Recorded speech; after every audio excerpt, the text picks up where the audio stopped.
ശ്രീമദ് ഭാഗവതം നമ്മളിന്ന് 28ാമത്തെ ക്ലാസ്സാണ്. അതിലെ സ്കന്ധം 2-ലെ 9ാമത്തെ അധ്യായമാണ് നോക്കിക്കൊണ്ടിരിക്കുന്നത്. അത്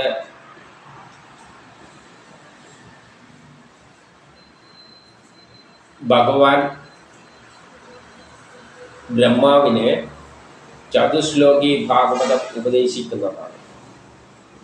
യഥാർത്ഥത്തിൽ ഭാഗവതം ഉപദേശിക്കുക എന്ന് പറയുമ്പോൾ ബ്രഹ്മാവ് സൃഷ്ടി നടത്തുമ്പോൾ ഇതിലൂടെ പറഞ്ഞു വരാൻ പോകുന്നത് എന്താണെന്ന് വെച്ചാൽ, ഒരു സൃഷ്ടി നടത്തുമ്പോൾ അത് സയൻസിന്റെ അടിസ്ഥാനത്തിലാണ് സൃഷ്ടി നടത്തുന്നത്. അല്ലാതെ ബ്രഹ്മാവിന് വലിയ ദിവ്യത്വമൊന്നുമില്ല. ഇങ്ങനെ അവിടെ ചക്ക ഉണ്ടാകട്ടെ എന്ന് പറയുമ്പോൾ ചക്ക ഉണ്ടാവും, ഇവിടെ മാങ്ങ ഉണ്ടാകട്ടെ എന്ന് പറയുമ്പോൾ മാങ്ങ ഉണ്ടാക്കും. ഇങ്ങനെയുള്ള ആത്മീയവാദികളെല്ലാം ചിന്തിക്കുന്ന എന്താണെന്ന് വെച്ചാൽ, ദൈവത്തിന് എന്തെല്ലോ അമാനുഷികമായ കഴിവുകളുണ്ട്, അതുകൊണ്ട് ഇങ്ങനെ എന്തും വിചാരിച്ച് ഉണ്ടാക്കാൻ പറ്റും. അതൊന്നുമില്ല. പ്രപഞ്ചത്തിന്റെ പിന്നിലൊരു ശാസ്ത്രമുണ്ട്, സയൻസും. ആ സയൻസിന്റെ അടിസ്ഥാനത്തിൽ തന്നെയാണ് പ്രപഞ്ചം ഉണ്ടായിരിക്കുന്നത്. അത് ശാസ്ത്ര ലോകമെല്ലാം അന്വേഷിച്ചതാണ്. ആ കാര്യം തന്നെയാണ് ഭാഗവതവും പറയുന്നത്. അവിടെയും സയൻസ് തന്നെയാണ് പറയുന്നത്. അല്ലാതെ ഇതിൽ ദൈവികമായിട്ട് ഒരു ടുക്കുമില്ല. ബ്രഹ്മം എന്താണെന്നെല്ലാം പറയുന്നത് ഇത്രയേ ഉള്ളൂ. പ്രപഞ്ചം ഏതിൽ നിന്നുണ്ടായ അതാണ് ബ്രഹ്മം. അത് ശാസ്ത്രലോകം അന്വേഷിച്ചാൽ കണ്ടാൽ എത്തിച്ചേരുന്നത് ആ സാധനത്തിൽ തന്നെ. അതെന്താണ് സാധനം എന്ന് ചോദിച്ചു കഴിഞ്ഞാൽ അതിന് രൂപമില്ല, ഭാവമില്ല, അത് ഏതോ ഒരു സംഗതി. അത് തിരിച്ചറിയാൻ പറ്റുന്നില്ല. ശാസ്ത്രലോകത്തിന് തിരിച്ചറിയാൻ പറ്റില്ല. ഏതോ ഒന്നുണ്ട്, അതിൽ നിന്ന് വരുന്നുണ്ട്. അങ്ങനെ അനുമാനിക്കാനേ പറ്റുള്ളൂ. അല്ലാതെ അതിന് രൂപവും ഭാവവും ഇല്ലാതെ തന്നെ നമ്മളെങ്ങനെ മനുഷ്യന് കണ്ടെത്താൻ പറ്റുന്നത്? മനുഷ്യനെ മനസ്സിലാണ്ടെങ്കിൽ ബുദ്ധി വെച്ചുകൊണ്ട് ചിന്തിച്ചിട്ടും അല്ലെങ്കിൽ കണ്ട് മണത്ത് രുചിച്ചു നോക്കി ഇങ്ങനെയെല്ലാം മനസ്സിലാക്കേണ്ടത്. പക്ഷെ രുചിയും ഇല്ല, രൂപവും ഇല്ല, ഭാവവും ഇല്ല, ഒന്നില്ലാതെ എങ്ങനെയാണ് മനസ്സിലാക്കാൻ പറ്റിയ ശാസ്ത്രലോകത്തിന്? അപ്പം അങ്ങനെയുള്ള ഒരു സ്വഭാവമുള്ള ഒരിതിൽ നിന്നാണ് പ്രപഞ്ചം ഉണ്ടായിരിക്കുന്നത്.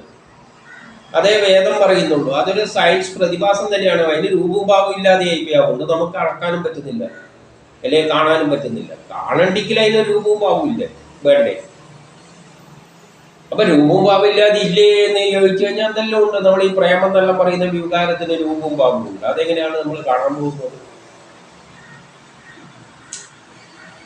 ഈ പ്രപഞ്ചത്തില് എന്തെല്ലാം സ്വഭാവങ്ങളുണ്ട്. കോപം വന്നിട്ട് ഒരാളെ വെട്ടിക്കൊല്ലുന്നുണ്ടില്ലേ? ആ കോപം എന്താണെന്ന് ചോദിച്ചു കഴിഞ്ഞാല് അതില്ല എന്ന് പറയാൻ പറ്റുമോ? അങ്ങനെ ഒരു വികാരം ഇല്ല എന്ന് പറയാൻ പറ്റുമോ? അതിന് രൂപവും ഭാവമുണ്ടോ? സയൻസിന് തിരിച്ചറിയാൻ പറ്റുമോ? കോപം എത്ര കിലോ ഉണ്ട് എന്ന് പറയാൻ പറ്റുമോ? പറ്റുമൊന്നുമില്ല. അങ്ങനെ നമുക്ക് തിരിച്ചറിയാൻ പറ്റാത്ത രൂപത്തിൽ കുറെ സംഗതികളുണ്ട്. അതിനെ നമുക്ക് ബുദ്ധി ഉപയോഗിച്ചിട്ട് അനുമാനിക്കാനേ പറ്റുകയുള്ളൂ.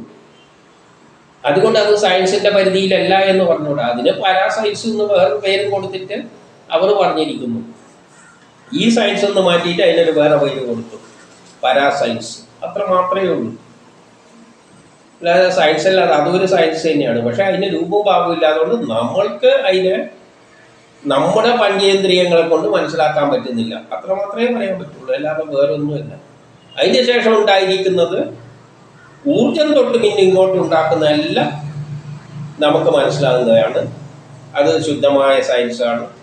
പ്രപഞ്ചം ഉണ്ടാക്കിയെന്ന് അവിടെ നിന്ന് തൊട്ടിട്ടുണ്ടാക്കിയെല്ലാം പ്രപഞ്ചം ഉണ്ടാക്കിയതെല്ലാം സയൻസിന്റെ അടിസ്ഥാനത്തിലാണ്. അപ്പോൾ ഒരു സൃഷ്ടി നടത്തുന്ന പിന്നിലുള്ള ആ ശക്തി വിശേഷമാണ് ബ്രഹ്മാവ്. അതിന് രൂപവും ഭാവവും ഒന്നുമില്ല. ഏതോ ഒരു ശക്തി സയൻസിന്റെ അടിസ്ഥാനത്തിൽ പ്രപഞ്ചം ഉണ്ടാക്കുന്നുണ്ട്. ആ ശക്തിക്കാണ് ബ്രഹ്മാവ് എന്ന് പറയുന്നത്. അല്ലാതെ വേറെ അതിന് രൂപവും ഭാവമൊന്നുമില്ല. പടത്തിൽ ചിലപ്പോൾ വ്യാഖ്യാനിക്കുമ്പോൾ നമ്മൾ ഇലക്ട്രിസിറ്റി എന്ന് പറയുമ്പോൾ നമ്മൾ 2 എല്ലും തലയെല്ലാം കയറ്റി വിട്ടിട്ട്, അതുകൊണ്ട് അതാണ് ഇലക്ട്രിസിറ്റി. അത് മനസ്സിലാക്കാൻ വേണ്ടിയിട്ട് ഒരു രൂപത്തിൽ ചിത്രീകരിക്കും കഥയിൽ. അങ്ങനെ കണ്ടാൽ മതി. പക്ഷെ ആ ശക്തി പ്രപഞ്ചം ഉണ്ടാക്കാൻ തുടങ്ങിയപ്പോഴല്ല സയൻസിലൂടെയാണ് ഉണ്ടാക്കിയത്. ആ സയൻസാണ് ഇവിടെ ഉപദേശിച്ചു കൊടുക്കുന്നത്. ഈ സയൻസ് മാത്രം ഉപദേശിച്ചാൽ പോലെ അങ്ങിന്ന് ബ്രഹ്മത്തിൽ നിന്നാണ് സൃഷ്ടി തുടങ്ങുന്നത്. അത് തൊട്ടിട്ടുള്ള സയൻസും ഉപദേശിക്കണം. അതാണ് ബ്രഹ്മാവിന് ഉപദേശിച്ചു കൊടുക്കുന്നത്. ആ തത്വം ഉപദേശിച്ചു കൊടുത്ത് അത് വെച്ചിട്ട് ആ ശക്തി ഉണ്ടാക്കാൻ തുടങ്ങിയാണ്. അപ്പോൾ ഒന്നില് ശ്രീ ശുഗൻ പറയുകയാണ്,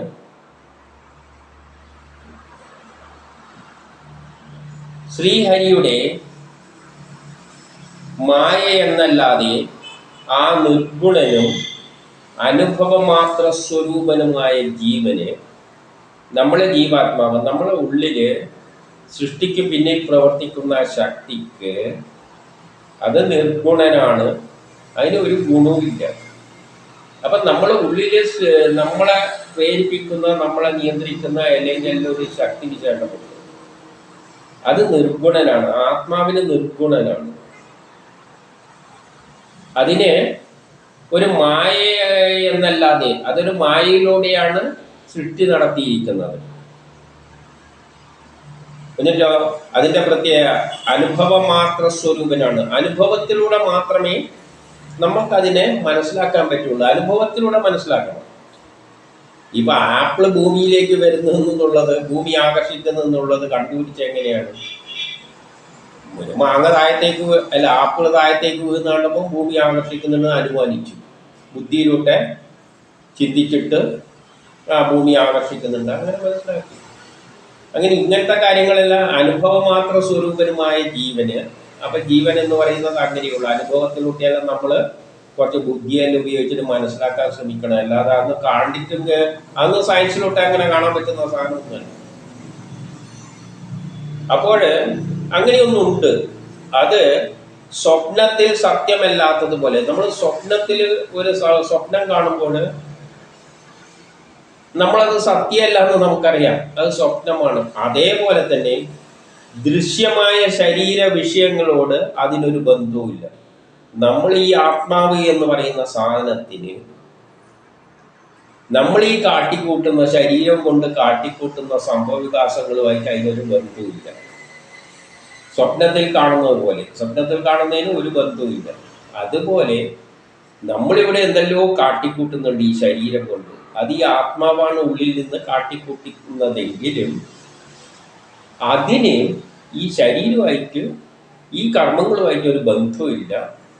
പക്ഷെ അതിൻ്റെ പ്രേരണയാലെ തന്നെയാണ് ഇതെല്ലാം സംഭവിക്കുന്നത്. അങ്ങനെ ഒരു ആത്മാവുണ്ട് എന്ന് മനസ്സിലാക്കണം. അപ്പോൾ പ്രപഞ്ച സൃഷ്ടിക്ക് പിന്നിലുള്ള ആ ശക്തി വിശേഷത്തെ ആദ്യം മനസ്സിലാക്കണം. അങ്ങനെ ഒരു ശക്തി വിശേഷം ഉണ്ട് എന്ന് പറഞ്ഞു കൊടുക്കുകയാണ്.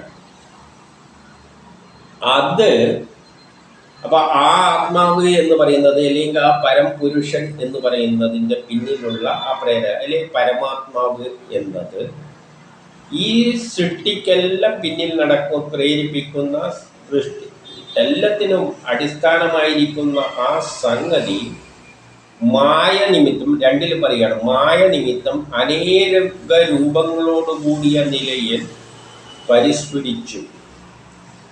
അതൊരു മായയുടെയാണ് പലതായിട്ട് മാറിയിരിക്കുന്നത്. എന്തുകൊണ്ടാണ് മായ എന്ന് പറയുന്നത്? അത് തന്നെയാണ് ഇതായിട്ട് മാറിയിരിക്കുന്നത്. പക്ഷേ നമുക്കതിനെ മനസ്സിലാക്കാൻ പറ്റുന്നില്ല. കാരണം അത് തന്നെയാണ് കല്ലും മണ്ണും എല്ലായിട്ട് മാറിയിരിക്കുന്നത്.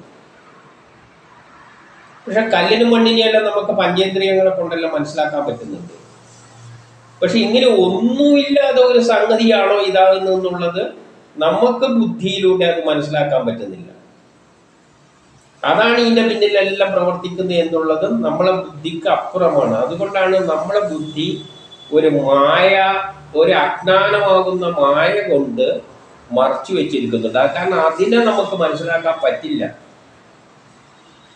നമുക്ക് ഉണ്ടായതിനെയെല്ലാം നമുക്ക് കണ്ടുകൊണ്ടിരിക്കാം, അതിലൊന്നും ഒരു കുഴപ്പമില്ല. പക്ഷെ ഇതിൻ്റെ പിന്നിൽ ഇതെല്ലാം തന്നെ ആ ഒന്നിൽ നിന്നാണ് ഉണ്ടായത് എന്ന് നമുക്ക് മനസ്സിലാക്കാൻ കുറച്ച് വിഷമമാണ്. അതൊന്നും വേണ്ട. ഇന്നത്തെ സയൻസ്, കെമിസ്ട്രി നല്ല PhD എടുത്ത ഒരാൾക്കും ഈ നമ്മൾ ഈ ശരീരം ഈ കാണുന്നതിൽ ഇലക്ട്രോൺ പ്രോട്ടോൺ ആണ് എന്ന് ചിന്തിക്കാൻ അത് കുറച്ച് പ്രയാസമാണ്. ശാസ്ത്രീയമായിട്ട് നമുക്കറിയാം ഇലക്ട്രോണും പ്രോട്ടോണും കൊണ്ടാണ് ഈ പ്രപഞ്ചത്തിൽ, പിന്നെ കുറച്ച് ഊർജ്ജവും കൊണ്ടാണ് ഈ പ്രപഞ്ചം മുഴുവനാണ് ഈ വൈവിധ്യമാർന്ന ലോകം ഉണ്ടായിരിക്കുന്നത്. പക്ഷെ അത് പഠിച്ച ഒരാൾക്കും ഈ നിൽക്കുന്ന ആളെ ഇലക്ട്രോണും പ്രോട്ടോണും കുറെ അട്ടിവെച്ചതാണെന്ന് ചിന്തിക്കാൻ പറ്റൂല. അപ്പം പിന്നെ കാണാതെ ഒരു വസ്തുവിന് അവർക്ക് ഇലക്ട്രോണും പ്രോട്ടോണെല്ലാം ഏകദേശം ശാസ്ത്രത്തിന് ബുദ്ധിയിലൂടെ മനസ്സിലാക്കി. ഇത് ബുദ്ധിയിലൂടെയും മനസ്സിലാക്കാത്ത സംഗതിയാണ് അതിന് മുമ്പിലുള്ള സാധനം.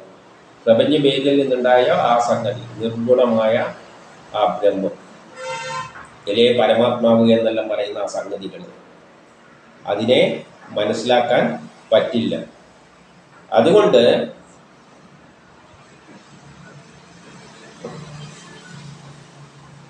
ഗുണങ്ങളോടുകൂടിയ ദേഹത്തിൽ രമിച്ചു കൊണ്ടിരിക്കുമ്പോൾ ജീവൻ എന്റേതെന്നും ഞാനെന്നുമുള്ള ഭാവത്തിൽ അഭിമാനിക്കുന്നു.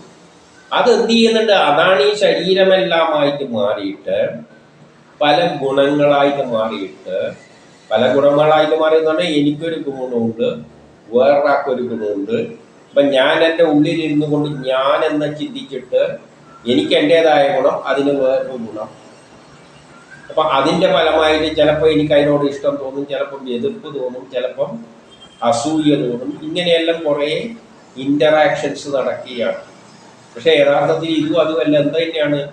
ആ ഒറ്റ ഒന്നിൽ നിന്നാണ് ഉണ്ടായിരിക്കുന്നത്. അതുകൊണ്ട് എൻ്റെ ഉള്ളിൽ അതിരുന്നു കൊണ്ട് എന്നെ ഞാനെന്ന് ചിന്തിപ്പിക്കുന്നതും അത് തന്നെയാണ്. എന്നിട്ട് ഞാനെന്ന ഭാവത്തിൽ ഞാൻ അഹങ്കരിക്കുന്നുമുണ്ട്. അതിൻ്റെ എല്ലാം പിന്നിൽ പ്രവർത്തിക്കുന്ന ഏതാണ്? ഈ മായ നിമിത്തമുള്ള ആ ആത്മാവാണ്. ആത്മാവ് തന്നെയാണ് മായയിലൂടെ നമ്മളിലേക്ക് പ്രവർത്തിച്ചിട്ട് നമ്മളെ കൊണ്ട് ഞാനെന്ന ചിന്തയെല്ലാം ഉണ്ടാക്കിപ്പിച്ചിട്ട് അഹങ്കരിപ്പിക്കുന്നത്. പക്ഷേ ആ അഹങ്കാരത്തിനൊന്നും അതിനൊരു ഉത്തരവാദിത്വം ഇല്ലതാണ്. അങ്ങനെയുള്ളൊരു സംഗതിയാണ് അത്. ഉദാഹരണമായിട്ട് ഇലക്ട്രോൺ എന്ന് പറഞ്ഞാൽ എന്താണ്? ഇലക്ട്രോണാണ് വൈദ്യുതിയിൽ തൊട്ടാൽ ഷോക്ക് അടിക്കും. പക്ഷെ നമ്മളെ ശരീരം മുഴുവൻ ഉണ്ടാക്കിയിരിക്കുന്ന ഇലക്ട്രോണാണ്. തൊട്ടാൽ ഷോക്ക് അടിക്കുന്നില്ല. ഇലക്ട്രോൺ എന്ന് പറഞ്ഞാൽ ഷോക്ക് അടിക്കും. ആ ഇലക്ട്രോൺ കമ്പിയിലോട്ട് പോകുമ്പോൾ തുടങ്ങുമ്പോൾ ഷോക്ക് അടിക്കും. പക്ഷേ ഈ ശരീരം മുഴുവൻ ഉണ്ടാക്കിയിരിക്കുന്ന ഇലക്ട്രോണാണെന്ന് പറഞ്ഞു കഴിഞ്ഞാൽ ഒരു ഷോക്കും ഇല്ല, ഒരു ലുക്കും ഇല്ല. അപ്പം അതേപോലെ നിർഗുണമായ ബ്രഹ്മമാണ് ഇതിൻ്റെ അകത്ത് ഇരുന്നിട്ട് ഇതെല്ലാം കളിക്കുന്നത്. എന്നിട്ട് എന്ത് ചെയ്യുന്നുണ്ട്? പലതായിട്ട് മാറിയിട്ട്, പല ഗുണങ്ങളോടുമായിട്ട് മാറിയിട്ട് ആ ജീവൻ എന്ത് ചെയ്യുന്നു? എൻ്റേതെന്നും ഞാനെന്നും എന്നുള്ള ചിന്തയെല്ലാം ഉണ്ടാക്കിയിട്ട് അഭിമാനിക്കുമ്പോഴും അത് മായയിൽ ബന്ധിച്ചുകൊണ്ടാണ്, മായയുടെ ഇതിലാണത് കളിക്കുന്നത്. അപ്പോൾ പുരുഷ പ്രകൃതിക്ക് അതീതനായി, മൂന്നിൽ പറയുകയാണ്, പുരുഷ പ്രകൃതിക്ക് അതീതനായി എപ്പോൾ മോഹരഹിതനായി തീരുന്നുവോ അപ്പോൾ ഞാനെന്നും എൻ്റേതെന്നുമുള്ള മിഥ്യാബോധം ഇല്ലാതാകുന്നു. അപ്പം ഞാനെന്നും എൻ്റേതെന്നുമുള്ള എൻ്റെ ഈ ബോധം ഇല്ലാതാകുമ്പോൾ മാത്രമേ എന്തിനെപ്പറ്റി മനസ്സിലാക്കാൻ പറ്റുകയുള്ളൂ? ആ ബ്രഹ്മത്തെ പറ്റി മനസ്സിലാവുകയുള്ളൂ. എല്ലാത്തിടത്തോളം ഞാനെന്ന ചിന്ത വന്നു കഴിഞ്ഞാൽ എല്ലാം ചെയ്യുന്നത് ഞാനാണ്, അല്ലാതെ അതല്ല. അല്ലാതെ ഞാനെന്ന ചിന്ത നശിക്കുമ്പോഴേ അതാണ് എന്നിലൂടെ ചെയ്യിപ്പിക്കുന്നത് എന്ന് മനസ്സിലാവുകയുള്ളൂ. അതാണ് മായയും മായാമുക്തനും തമ്മിലുള്ള വ്യത്യാസം. നമ്മൾ മായയിൽ അകപ്പെടുമ്പോൾ ഞാനെന്ന ചിന്ത വരും. ഞാനെന്ന ചിന്ത വരുമ്പോൾ ഈ ചെയ്യുന്നതെല്ലാം ഞാനാണ്, അതിനില്ലാത്തൊരു.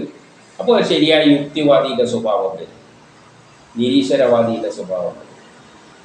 പക്ഷേ ആ ഞാനെന്ന അഹങ്കാരം എടുത്തു മാറ്റി ഞാനെന്ന ചിന്ത എപ്പോഴും മാറുന്നു, അപ്പോൾ മാത്രം നമുക്ക്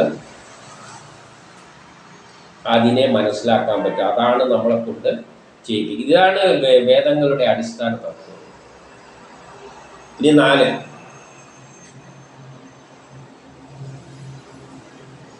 നാരായണനില് നിഷ്കപട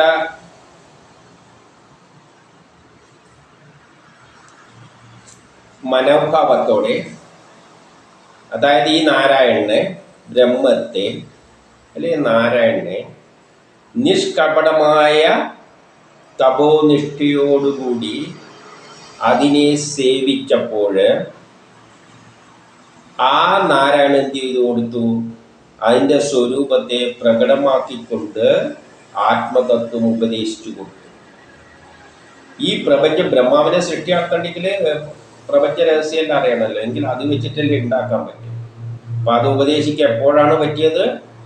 അദ്ദേഹം അദ്ദേഹത്തിനെ കപടത ഞാനെന്ന ഭാവമെല്ലാം ഒഴിവാക്കിയിട്ട് ആ നാരായണനെ പറ്റി ചിന്തിച്ചപ്പോഴാണ് അദ്ദേഹത്തിന് ഈ ജ്ഞാനങ്ങളെല്ലാം ആദ്യം ഉപദേശിച്ചു കൊടുത്തത്. ആ ജ്ഞാനം കിട്ടിയതിന്റെ ശേഷമാണ് അത് വെച്ചിട്ടാണ് അദ്ദേഹം സൃഷ്ടി നടത്തുന്നത്. അതെങ്ങനെയാണെന്ന് ഇനി പറയാൻ പോകുന്നത്.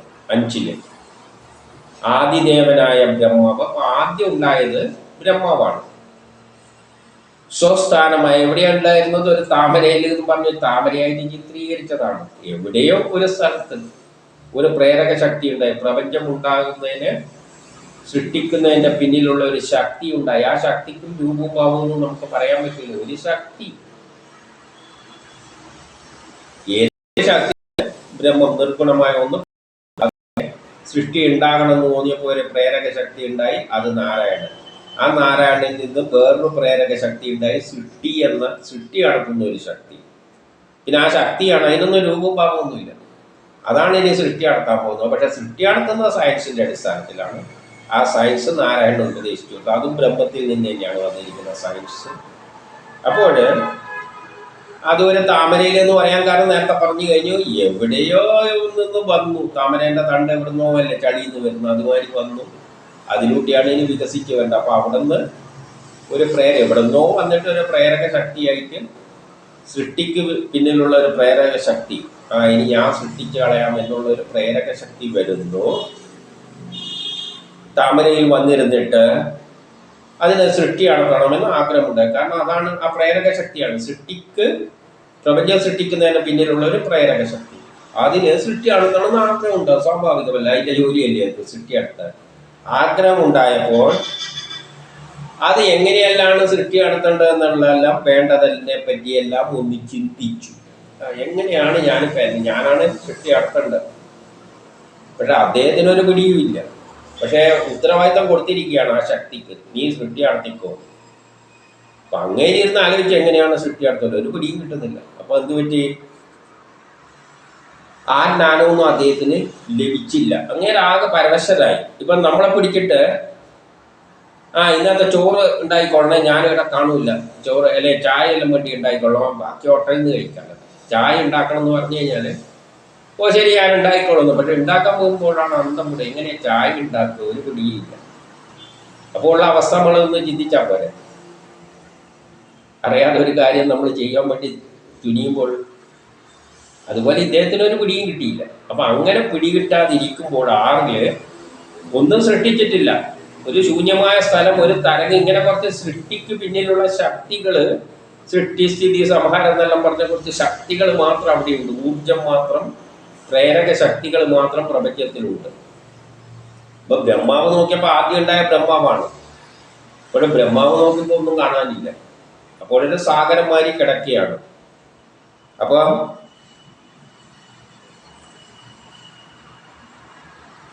അപ്പൊ അദ്ദേഹം രണ്ടാകാരമുള്ള ഒരു വാക്ക് പ്രളയജലത്തിൽ കെട്ടു. പ്രളയജലം എന്ന് പറയുമ്പോൾ അന്നേരത്ത് പ്രളയം കൊണ്ട് നശിച്ചിട്ട് പിന്നെ ആദ്യ സൃഷ്ടി നടത്തുന്നതാണല്ലോ.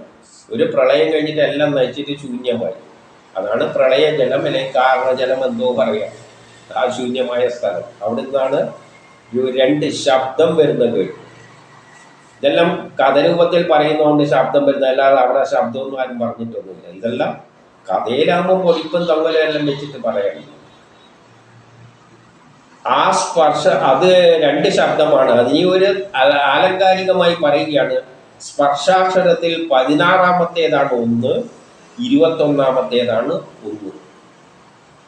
അപ്പൊ ആദ്യം ഉണ്ടായത് അക്ഷരങ്ങളാണല്ലോ. നമ്മൾ കുട്ടികളും വിദ്യ തുടങ്ങുന്ന അക്ഷരത്തിലാണ്. അതുകൊണ്ട് അക്ഷരങ്ങളില് 16-ാമത്തെയും 21-ാമത്തെയും പറഞ്ഞു വെച്ചു. അത് എടുക്കുമ്പോൾ താവും പാവുമാണ്. തപസ്യ എന്നാണ് അർത്ഥം. തപസ്യ എന്ന് പറഞ്ഞാല് നമ്മളൊരു കാര്യത്തിന് വേണ്ടിയിട്ട് മനസ്സിനെ എല്ലാം ഏകാഗ്രമായിട്ട് ആ വിഷയത്തിൽ തന്നെ കേന്ദ്രീകരിക്കുന്നതിനാണ് തപസ് എന്ന് പറയുന്നത്. അപ്പൊ 7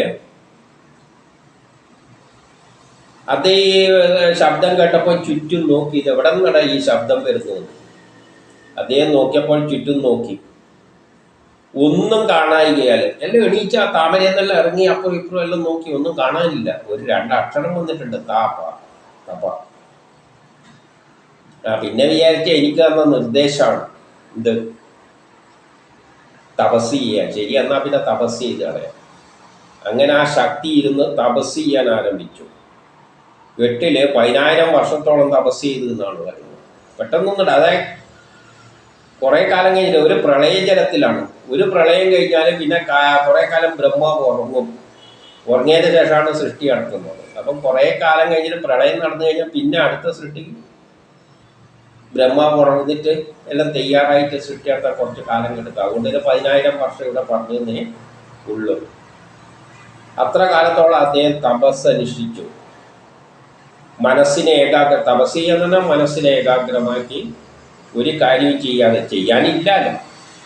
കാര്യം ചെയ്യേണ്ടെങ്കിൽ സയൻസ് അറിഞ്ഞാലല്ലേ സൃഷ്ടി ചെയ്യാൻ പറ്റൂ. ഇങ്ങേക്കൊരു യുക്കും അറിയില്ല. നമ്മൾ അടുക്കളയിൽ ചായ ഉണ്ടാക്കാൻ പോയാൽ നമ്മളെന്താ ചെയ്യുക? കണ്ണും കൂട്ടി ഇരുന്നിട്ട് ആലോചിക്കും എന്ത് ചെയ്യണം എന്നുള്ളത്. അല്ലാതെ എന്ത് ചെയ്യാൻ പറ്റുമെങ്കിൽ ഒന്നും ചെയ്യാനില്ല. അങ്ങേക്ക് നമ്മൾ കർമ്മങ്ങളെല്ലാം നിർത്തി ഏകാഗ്ര ചിത്തനായിട്ട് ആ തപസ്സിൽ. അപ്പോൾ ആ ശക്തി വിശേഷം നാരായണൻ എന്ത് പറഞ്ഞു കൊടുത്തു? വൈകുണ്ഠം കാണിച്ചു കൊടുത്തു. വൈകുണ്ഠം എന്ന് പറഞ്ഞാൽ എവിടെ നിന്നാണോ സൃഷ്ടി ആരംഭിക്കുന്നത്. നമ്മൾ പറഞ്ഞല്ലോ, ഇപ്പം നക്ഷത്രം കത്തിയെരിഞ്ഞിട്ട് ഒരു ബ്ലാക്ക് ഹോൾ ഉണ്ടാകുന്നത് ആകാശത്തിൽ. അതായത് സൂര്യനും ഈ ഭൂമിയും ഗ്രഹങ്ങളും എല്ലാം ഒരു ദിവസം കത്തിയെരിഞ്ഞിട്ട് ഒരു വലിയൊരു ഹോള് മാതിരിയായി, ഒരു കിണർ മാതിരിയായി മാറും. അതാണ് ബ്ലാക്ക് ഹോൾ. അവിടെ നിന്നാണ് ഇനി സൃഷ്ടി. അതിലെന്തുണ്ട്? ഈ പ്രപഞ്ചത്തിൻ്റെ ഘടനയല്ല, ഈ സൗരയൂഥത്തിൻ്റെ എല്ലാം വിത്ത് അതിനകത്തുണ്ട്. ഏത്? ചേന ചെടി മണ്ണിൽ ഉണങ്ങിപ്പോയാൽ അതിൻ്റെ അടിയിൽ ചേനയിലുണ്ടാവുമല്ലോ, അതിൻ്റെ എല്ലാ ഭാഗങ്ങളും. അതല്ലേ പിന്നെ മുളച്ചിട്ട് പിന്നെയും ചേനയാകുന്നത്.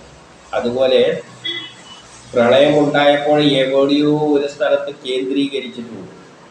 അവിടെ ഇതെല്ലാം സത്ത അവിടെ ഒരു ഭ്രൂണമായി കിടക്കുന്നുണ്ട്. അതാണ് അണ്ടമായിട്ട് മാറുന്നത്. അതുകൊണ്ട് ആ ഭ്രൂണത്തിൽ ആരെല്ലാം ഉണ്ടാവും? നാരായണനും എല്ലാം ഉണ്ട്. അതിനെ വൈകുണ്ഠം നമുക്കങ്ങ് പേര് കൊടുക്കാം. അപ്പോൾ ആ സ്ഥലം കൊണ്ട് കാണിച്ചു കൊടുത്തു. അവിടെ ഇതെല്ലാം കിടക്കുന്നുണ്ട്, എല്ലാ സാധനങ്ങളും. വൈകുണ്ഠത്തിലാണ് വിഷ്ണു എല്ലാം ഇരിക്കുന്നത്, നാരായണൻ. അപ്പം നാരായണൻ ഇങ്ങനെ കിടക്കുകയാണെങ്കിലും അതിൻ്റെ കേന്ദ്രം എവിടെയാണ്? പണ്ട് പ്രളയം നടന്നിട്ട് എവിടെയാണോ പോയി അവസാനം എല്ലാം കൂടി നിറച്ചായ ആ സ്ഥലം, അത് വൈകുണ്ഠമായി എടുത്താൽ മതി. ഇപ്പം 10 പറയുകയാണ്, അല്ല 9 അത് കാണിച്ചു കൊടുത്തു. അവിടെ അദ്ദേഹം നോക്കിയപ്പോൾ അവിടെ ത്രിഗുണങ്ങളും ഇല്ല, ഒന്നും ഉണ്ടായിട്ടില്ല. ത്രിഗുണങ്ങളും ഇല്ല, കാലത്തിന്റെ വിപ്ലവമോ പ്രവർത്തിക്കുന്നില്ല. അവിടെ ഒന്നും പ്രവർത്തിക്കുന്നില്ല, ശൂന്യം.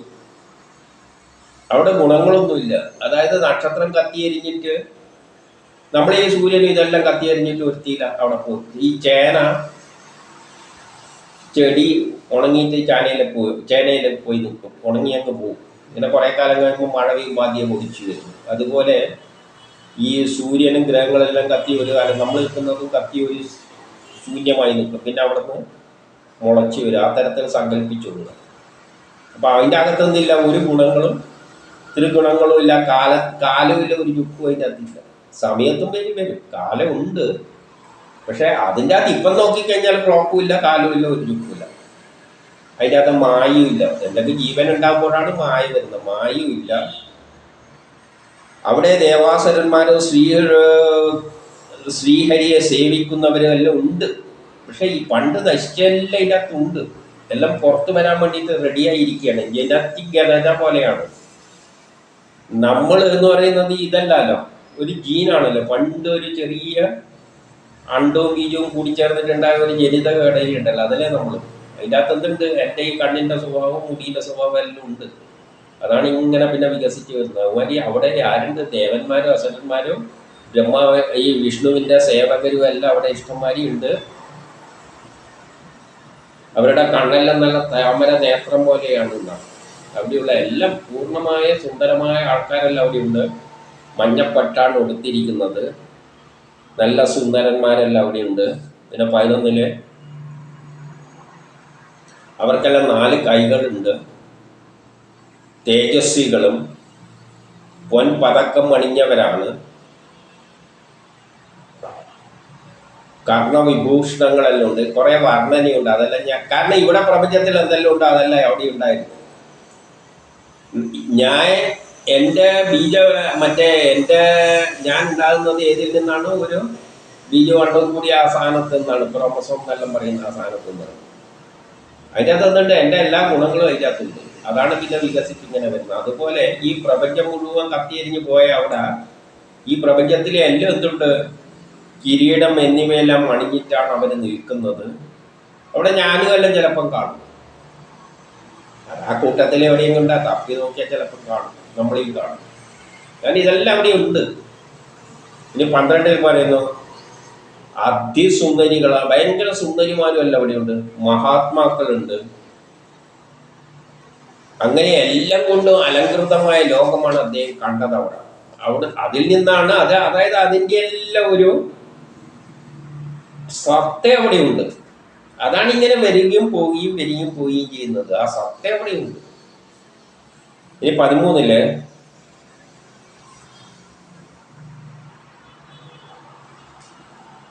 അപ്പൊ അതിന്റെ ആ ദേവതേന്റെ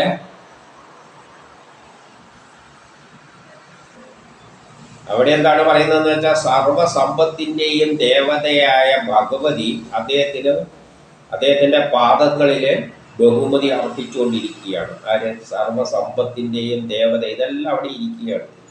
പിന്നെ ശ്രീദേവി ഊഞ്ഞാലിൽ ആടിക്കൊണ്ട് അവിടെ ഇരുന്നിട്ട് പ്രിയതമന്റെ വിനോദ കർമ്മങ്ങളെ പറ്റി പുകഴ്ത്തുകയാണ്. ആ ഹരി ചെയ്ത വിനോദ കർമ്മങ്ങളെല്ലാം പുകഴ്ത്തിക്കൊണ്ട് അവിടെ ഇരിക്കുന്നുണ്ട്. അപ്പോൾ ഈ കർമ്മങ്ങളെല്ലാം പണ്ട് നടന്ന കർമ്മങ്ങളെല്ലാം അവിടെ ഉണ്ട്. ആ കർമ്മം തന്നെയാണ് പിന്നീട് എടുത്ത് പുറത്തേക്ക് ഇടാൻ പോകുന്നത്. ഇതിങ്ങനെ റിപ്പീറ്റ് ചെയ്തുകൊണ്ടിരിക്കുകയാണ്. പ്രളയം ഉണ്ടാവും, തിരിച്ചു പോവും, പിന്നെയും വരും. അപ്പം ഇതെല്ലാം ആ ലീലയാടുന്നത് ആരാണ്? ആ ശക്തിയാണ്. അതുകൊണ്ട് അടുത്തിരുന്നിട്ട് ചിലവർ പാടിക്കൊണ്ടിരിക്കുന്നുണ്ട്. ആര്? ശ്രീദേവി ഊഞ്ഞാലിൽ ആടിക്കൊണ്ടിട്ട് അദ്ദേഹത്തിന്റെ കഴിവുകൾ ഇങ്ങനെ വർണ്ണിക്കുന്നുണ്ട്. അതായത് ഈ പറഞ്ഞ എല്ലാം ഇന്ന് നമ്മൾ ഇവിടെ കാണുന്ന എന്തെല്ലാം ഉണ്ട് അവിടെയുണ്ട്. അവിടെ ഗായകരും ഉണ്ടാവും, നല്ല സുന്ദരമായ ഗായനം പാടുന്നുണ്ട്. നമ്മൾ അയ്യപ്പന്റെ മറ്റേ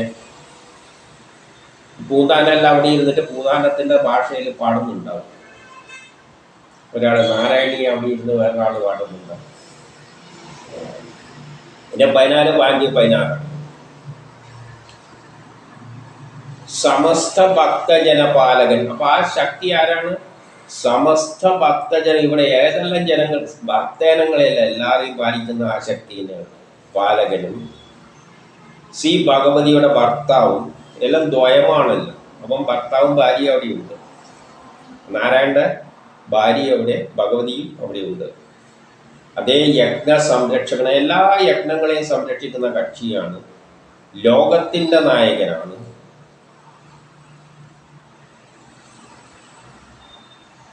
പാർശ്വവർത്തികൾ കുറേയുണ്ട്. ഏത്? നന്ദനൻ, പ്രബലൻ, അർഹണൻ മുതലായ പാർശ്വവർത്തികളെല്ലാം അദ്ദേഹത്തെ സേവിക്കുന്ന, സഹായം ചെയ്യുന്ന ആൾക്കാരെല്ലാം അവിടെയുണ്ട്.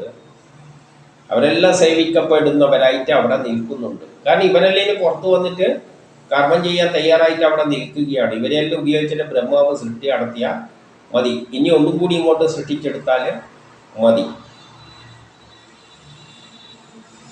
അങ്ങനെ എല്ലാം കൂടിയിട്ടായ മഹാപ്രഭു അവിടെ ഭക്തന്റെ ജനങ്ങൾക്ക്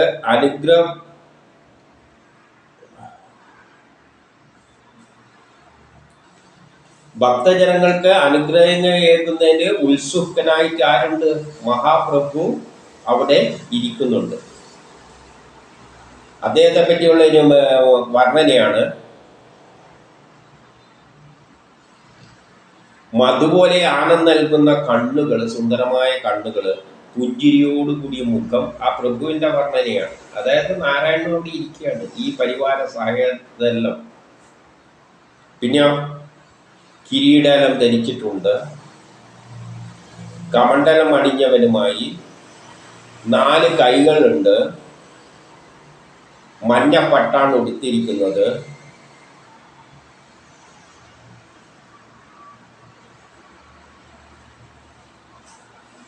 സർവോത്തമമായ സിംഹാസനത്തിലാണ് ഇരിക്കുന്നത്.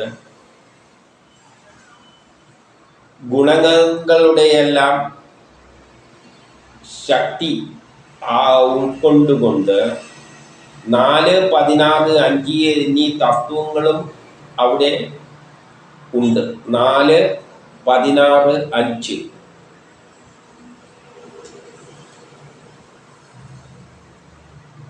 അപ്പൊ ഈ 4, 16, 5 എന്ന് പറയുമ്പോൾ തത്വങ്ങൾ ഏതാണെന്ന് ചോദിച്ചു കഴിഞ്ഞാൽ ഈ തത്വങ്ങളെല്ലാം അടിസ്ഥാനത്തിലാണ് എന്ത് ചെയ്യുന്നത്?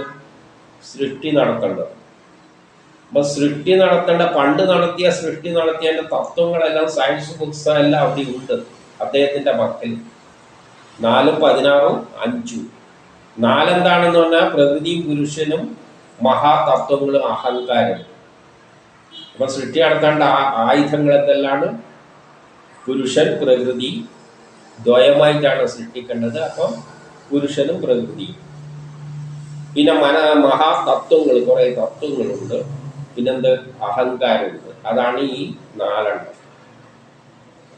പിന്നെ 16 എന്ന് പറഞ്ഞാൽ അറിയില്ല ഏതിലൂടെയാണ് സൃഷ്ടി നടത്തേണ്ടത്? ആദ്യം പഞ്ചഭൂതങ്ങൾ വേണം.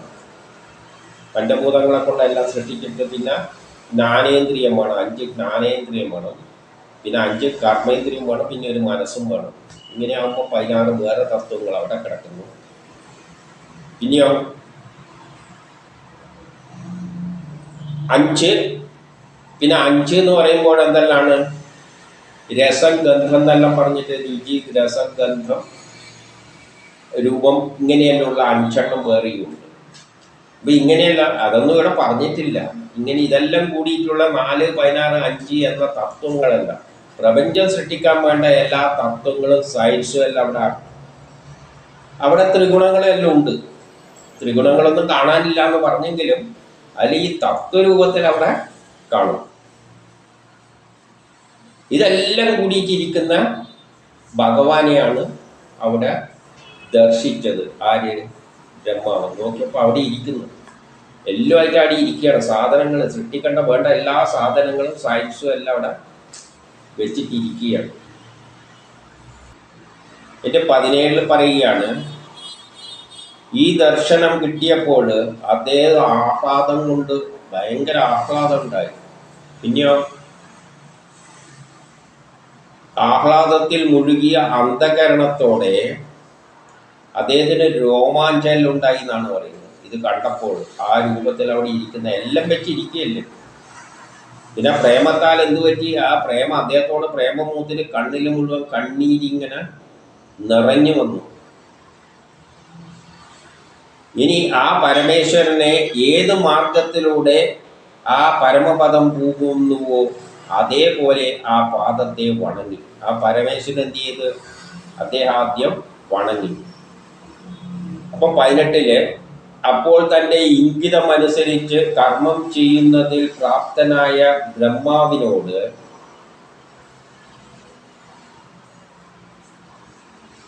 സ്നേഹവാനും സന്തുഷ്ടചിത്തനുമായ ഭഗവാൻ കരസ്പർശം കൊണ്ട് മന്ദഹാസത്തോടെ പറഞ്ഞു. കരം പിടിച്ചുകൊണ്ട് മന്ദഹാസത്തോടെ ഇപ്രകാരം പറഞ്ഞു. അപ്പോൾ തൻ്റെ ഇംഗിതമനുസരിച്ചാണ് ആര് വന്നിരിക്കുന്നത്? ഈ ബ്രഹ്മാവ് അവിടെ വന്നിരിക്കുന്നത്. ഇംഗിതമില്ലായിരുന്നുവെങ്കിൽ തപ എന്നൊന്നും പറഞ്ഞു കൊടുക്കേണ്ട ആവശ്യമില്ലല്ലോ. തപസ് ചെയ്തിട്ടാണല്ലോ അവിടെ കാണാൻ പറ്റിയത്. അപ്പം തൻ്റെ ഇംഗിതമനുസരിച്ച് ഈ ബ്രഹ്മാവ് തന്നെയാണ് പറ്റിയ കക്ഷി സൃഷ്ടി നടത്താൻ. ഇന്ദ്രവ്യ നടത്തിയിട്ട് എടുത്തതാണ്. അപ്പം അങ്ങനെയാണ് വന്നിരിക്കുന്നത്. ഇൻ്റർവ്യൂവിന് വന്നിരിക്കുകയാണ്. ഇനി തത്വമെല്ലാം പറഞ്ഞു കൊടുത്ത് വിട്ടാൽ മതി. അപ്പോൾ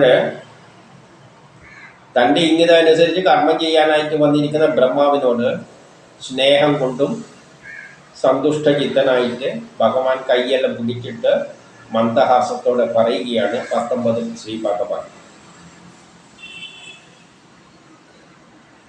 വേദഗർഭ സൃഷ്ടി നടത്താൻ ആഗ്രഹം മൂലം വേദത്തിൻ്റെ അടിസ്ഥാനത്തിലെ അണ്ഡത്തിലൂടെ ബ്രഹ്മാണ്ഡം ഉണ്ടാക്കിയിട്ടാണല്ലോ വികസിക്കേണ്ടത്. ഈ സാധനങ്ങളെല്ലാം അവിടെ ഉണ്ട്. അതിനെല്ലാം ഏകോപിപ്പിച്ചിട്ട് ഒരു അണ്ഡമാക്കിയിട്ട് ഇങ്ങനെ സൃഷ്ടി നടത്തണം.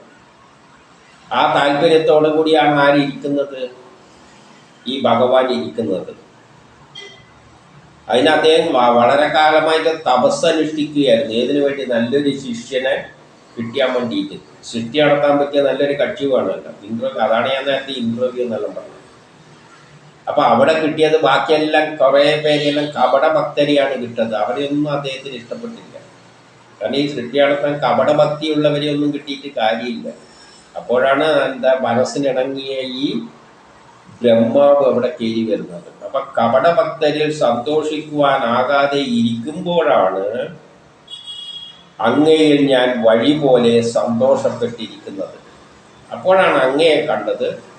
വഴി പോലെ എൻ്റെ കാര്യങ്ങളെല്ലാം നടപ്പാക്കാൻ കഴിവുള്ള നല്ലൊരു വ്യക്തിയാണെന്ന് കണ്ടിട്ട് ഞാൻ സന്തോഷിച്ചിരിക്കുകയായിരുന്നു, അങ്ങയെയും പ്രതീക്ഷിച്ചുകൊണ്ട്.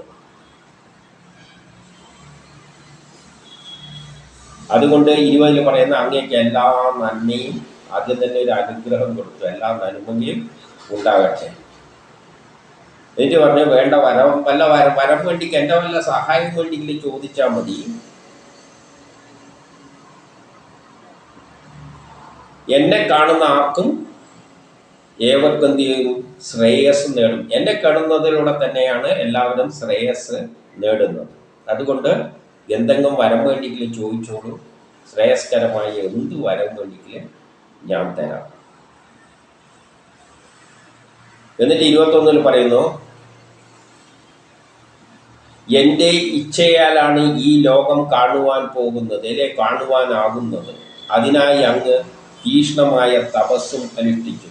എൻ്റെ ഇച്ഛയാലാണ് ഈ ലോകം കാണുവാൻ പോകുന്നത്. ഈ ലോകം മുഴുവൻ ഇനി എൻ്റെ ഇച്ഛയാലാണ് സംഭവിക്കാൻ പോകുന്നത്. എന്നെ തീക്ഷ്ണമായ തപസ് അനുഷ്ഠിച്ചു അങ്ങ് കാണുകയും ചെയ്തിരിക്കുന്നു. ഇനി സൃഷ്ടി നടത്താൻ 22 ആകാതെ അങ്ങ് കർത്തവ്യമൂഢനായി നിൽക്കുമ്പോഴാണ്, അങ്ങ് അവിടെ സൃഷ്ടി നടത്താനുള്ള ആഗ്രഹത്തോട്, അങ്ങാണല്ലോ സൃഷ്ടി നടത്തേണ്ട വ്യക്തി. അപ്പോൾ അതിനു വേണ്ടി അങ്ങ് കർത്തവ്യനിഷ്ഠനായി സൃഷ്ടി നടത്താൻ കഴിയാതെ അങ്ങ് കർത്തവ്യമൂഢനായി നിൽക്കുമ്പോഴാണ് തപസ് അനുഷ്ഠിക്കുവാൻ ഞാൻ ഉപദേശിച്ചത്. അപ്പം അങ്ങനെ അവിടെ ഇരുന്നിട്ട് എങ്ങനെ സൃഷ്ടി നടത്തണം വെച്ച് അന്തം വിട്ട് നിൽക്കുമ്പോഴാണ് ഞാൻ എന്ത് പറഞ്ഞത്, എൻ്റെ തപസ്സി ഞാൻ എനിക്ക് വേണ്ട ഉപദേശമെല്ലാം നൽകാമെന്ന് പറഞ്ഞത്. അങ്ങനെയാണ് ഞാൻ തപ എന്ന ഉപദേശം നൽകിയത്. അപ്പം അവിടെ നിന്ന് തുടങ്ങിയിട്ട് ഉപദേശം കൊടുക്കുകയാണ്. തപസ് എൻ്റെ അന്തരംഗ ശക്തിയാണ്. തപസ്സിലൂടെ നമ്മൾ എൻ്റെ അന്തരംഗ ശക്തിയാണെന്ന് പറഞ്ഞാൽ നമ്മൾ എന്ത് കർമ്മം ചെയ്യുന്നുണ്ടെങ്കിലും ആ ഒരു മനസ്സും ശരീരവും എല്ലാം അതിലേക്ക് അർപ്പിച്ചുകൊണ്ട് പഠിച്ചു കഴിഞ്ഞാലേ, കാര്യത്തെ മനസ്സിലാക്കിയാലേ നമുക്ക് കർമ്മം ചെയ്യാൻ പറ്റും. എന്ത് കർമ്മം ചെയ്യേണ്ടിക്ക് അതിനു മുമ്പ് നമ്മൾ ഗാഠമായി ആ വിഷയത്തെപ്പറ്റി പൂർണ്ണമായി മനസ്സിലാക്കാൻ ശ്രമിക്കണം. അത് എവിടെ നിന്നാണ് കിട്ടുക? ആ ശക്തിയിൽ. കാരണം ആ ശക്തി തന്നെയാണ് നമ്മളെ പറഞ്ഞു വിടുന്നത് ഓരോ കർമ്മത്തിന് വേണ്ടി. അപ്പോൾ കർമ്മം ചെയ്യേണ്ടി അങ്ങേരോട് തന്നെ നമ്മൾ ആദ്യം തപസ്സന് പോലെ ഇരുന്നു കൊണ്ട് ശ്രമിച്ചു. അതേ വേദങ്ങളെല്ലാം തന്നിട്ടുണ്ട്. പുസ്തകം എടുത്ത് വായിച്ചാലും മതി. പുസ്തകം എടുത്ത് വായിച്ചാലും നമുക്ക് മനസ്സിലാണ്ടിക്ക് എന്ത് വേണം?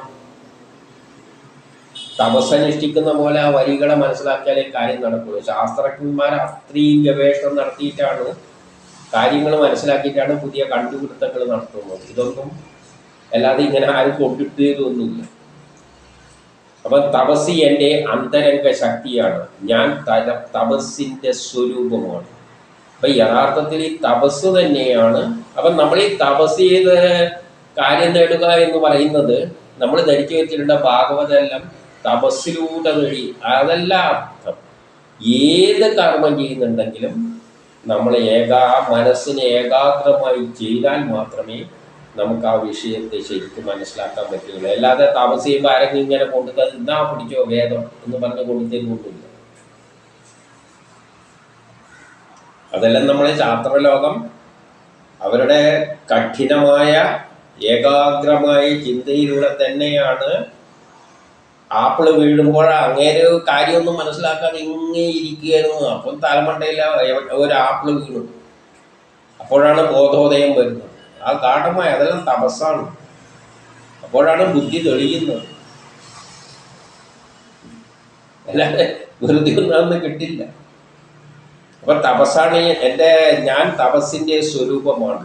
അങ്ങനെ തപസ്സിലൂടെയാണ് സത്യങ്ങൾ മനസ്സിലാക്കേണ്ടത്.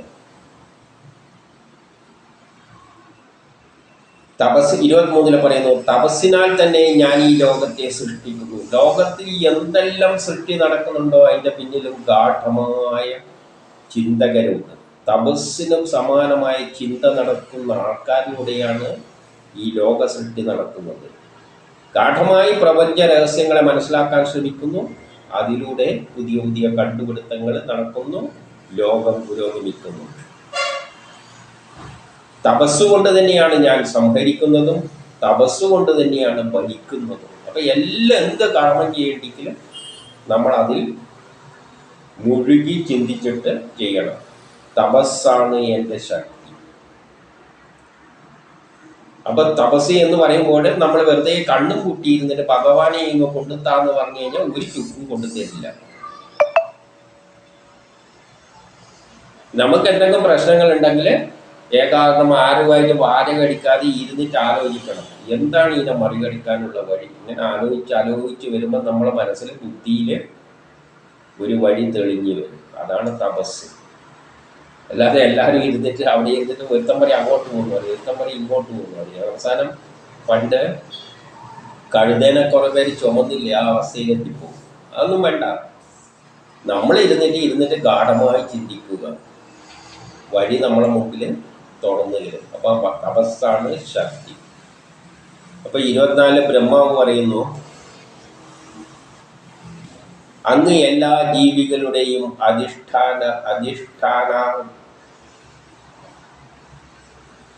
അധിഷ്ഠാതാവാണ്.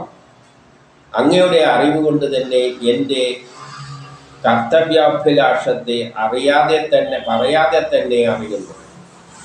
അങ്ങ് എല്ലാ ജീവികളുടെയും അധിഷ്ഠാതാവാണ്. എല്ലാ കാര്യങ്ങളുടെയും അടിസ്ഥാന തത്വങ്ങളെല്ലാം അറിയുന്ന വ്യക്തിയാണ് അങ്ങ്. അങ്ങയുടെ അറിവ് കൊണ്ട് തന്നെ അങ്ങക്ക് മുൻകൂട്ടിയെല്ലാം അറിയാം. എൻ്റെ കർത്തവ്യാഭിലാഷങ്ങളെയെല്ലാം പറയാതെ തന്നെ അങ്ങ് അറിയുന്നു. ഞാനൊന്നും പറഞ്ഞിട്ടൊന്നുമില്ല, പറയാതെ തന്നെ അങ്ങേക്കൊക്കെ അറിയാം.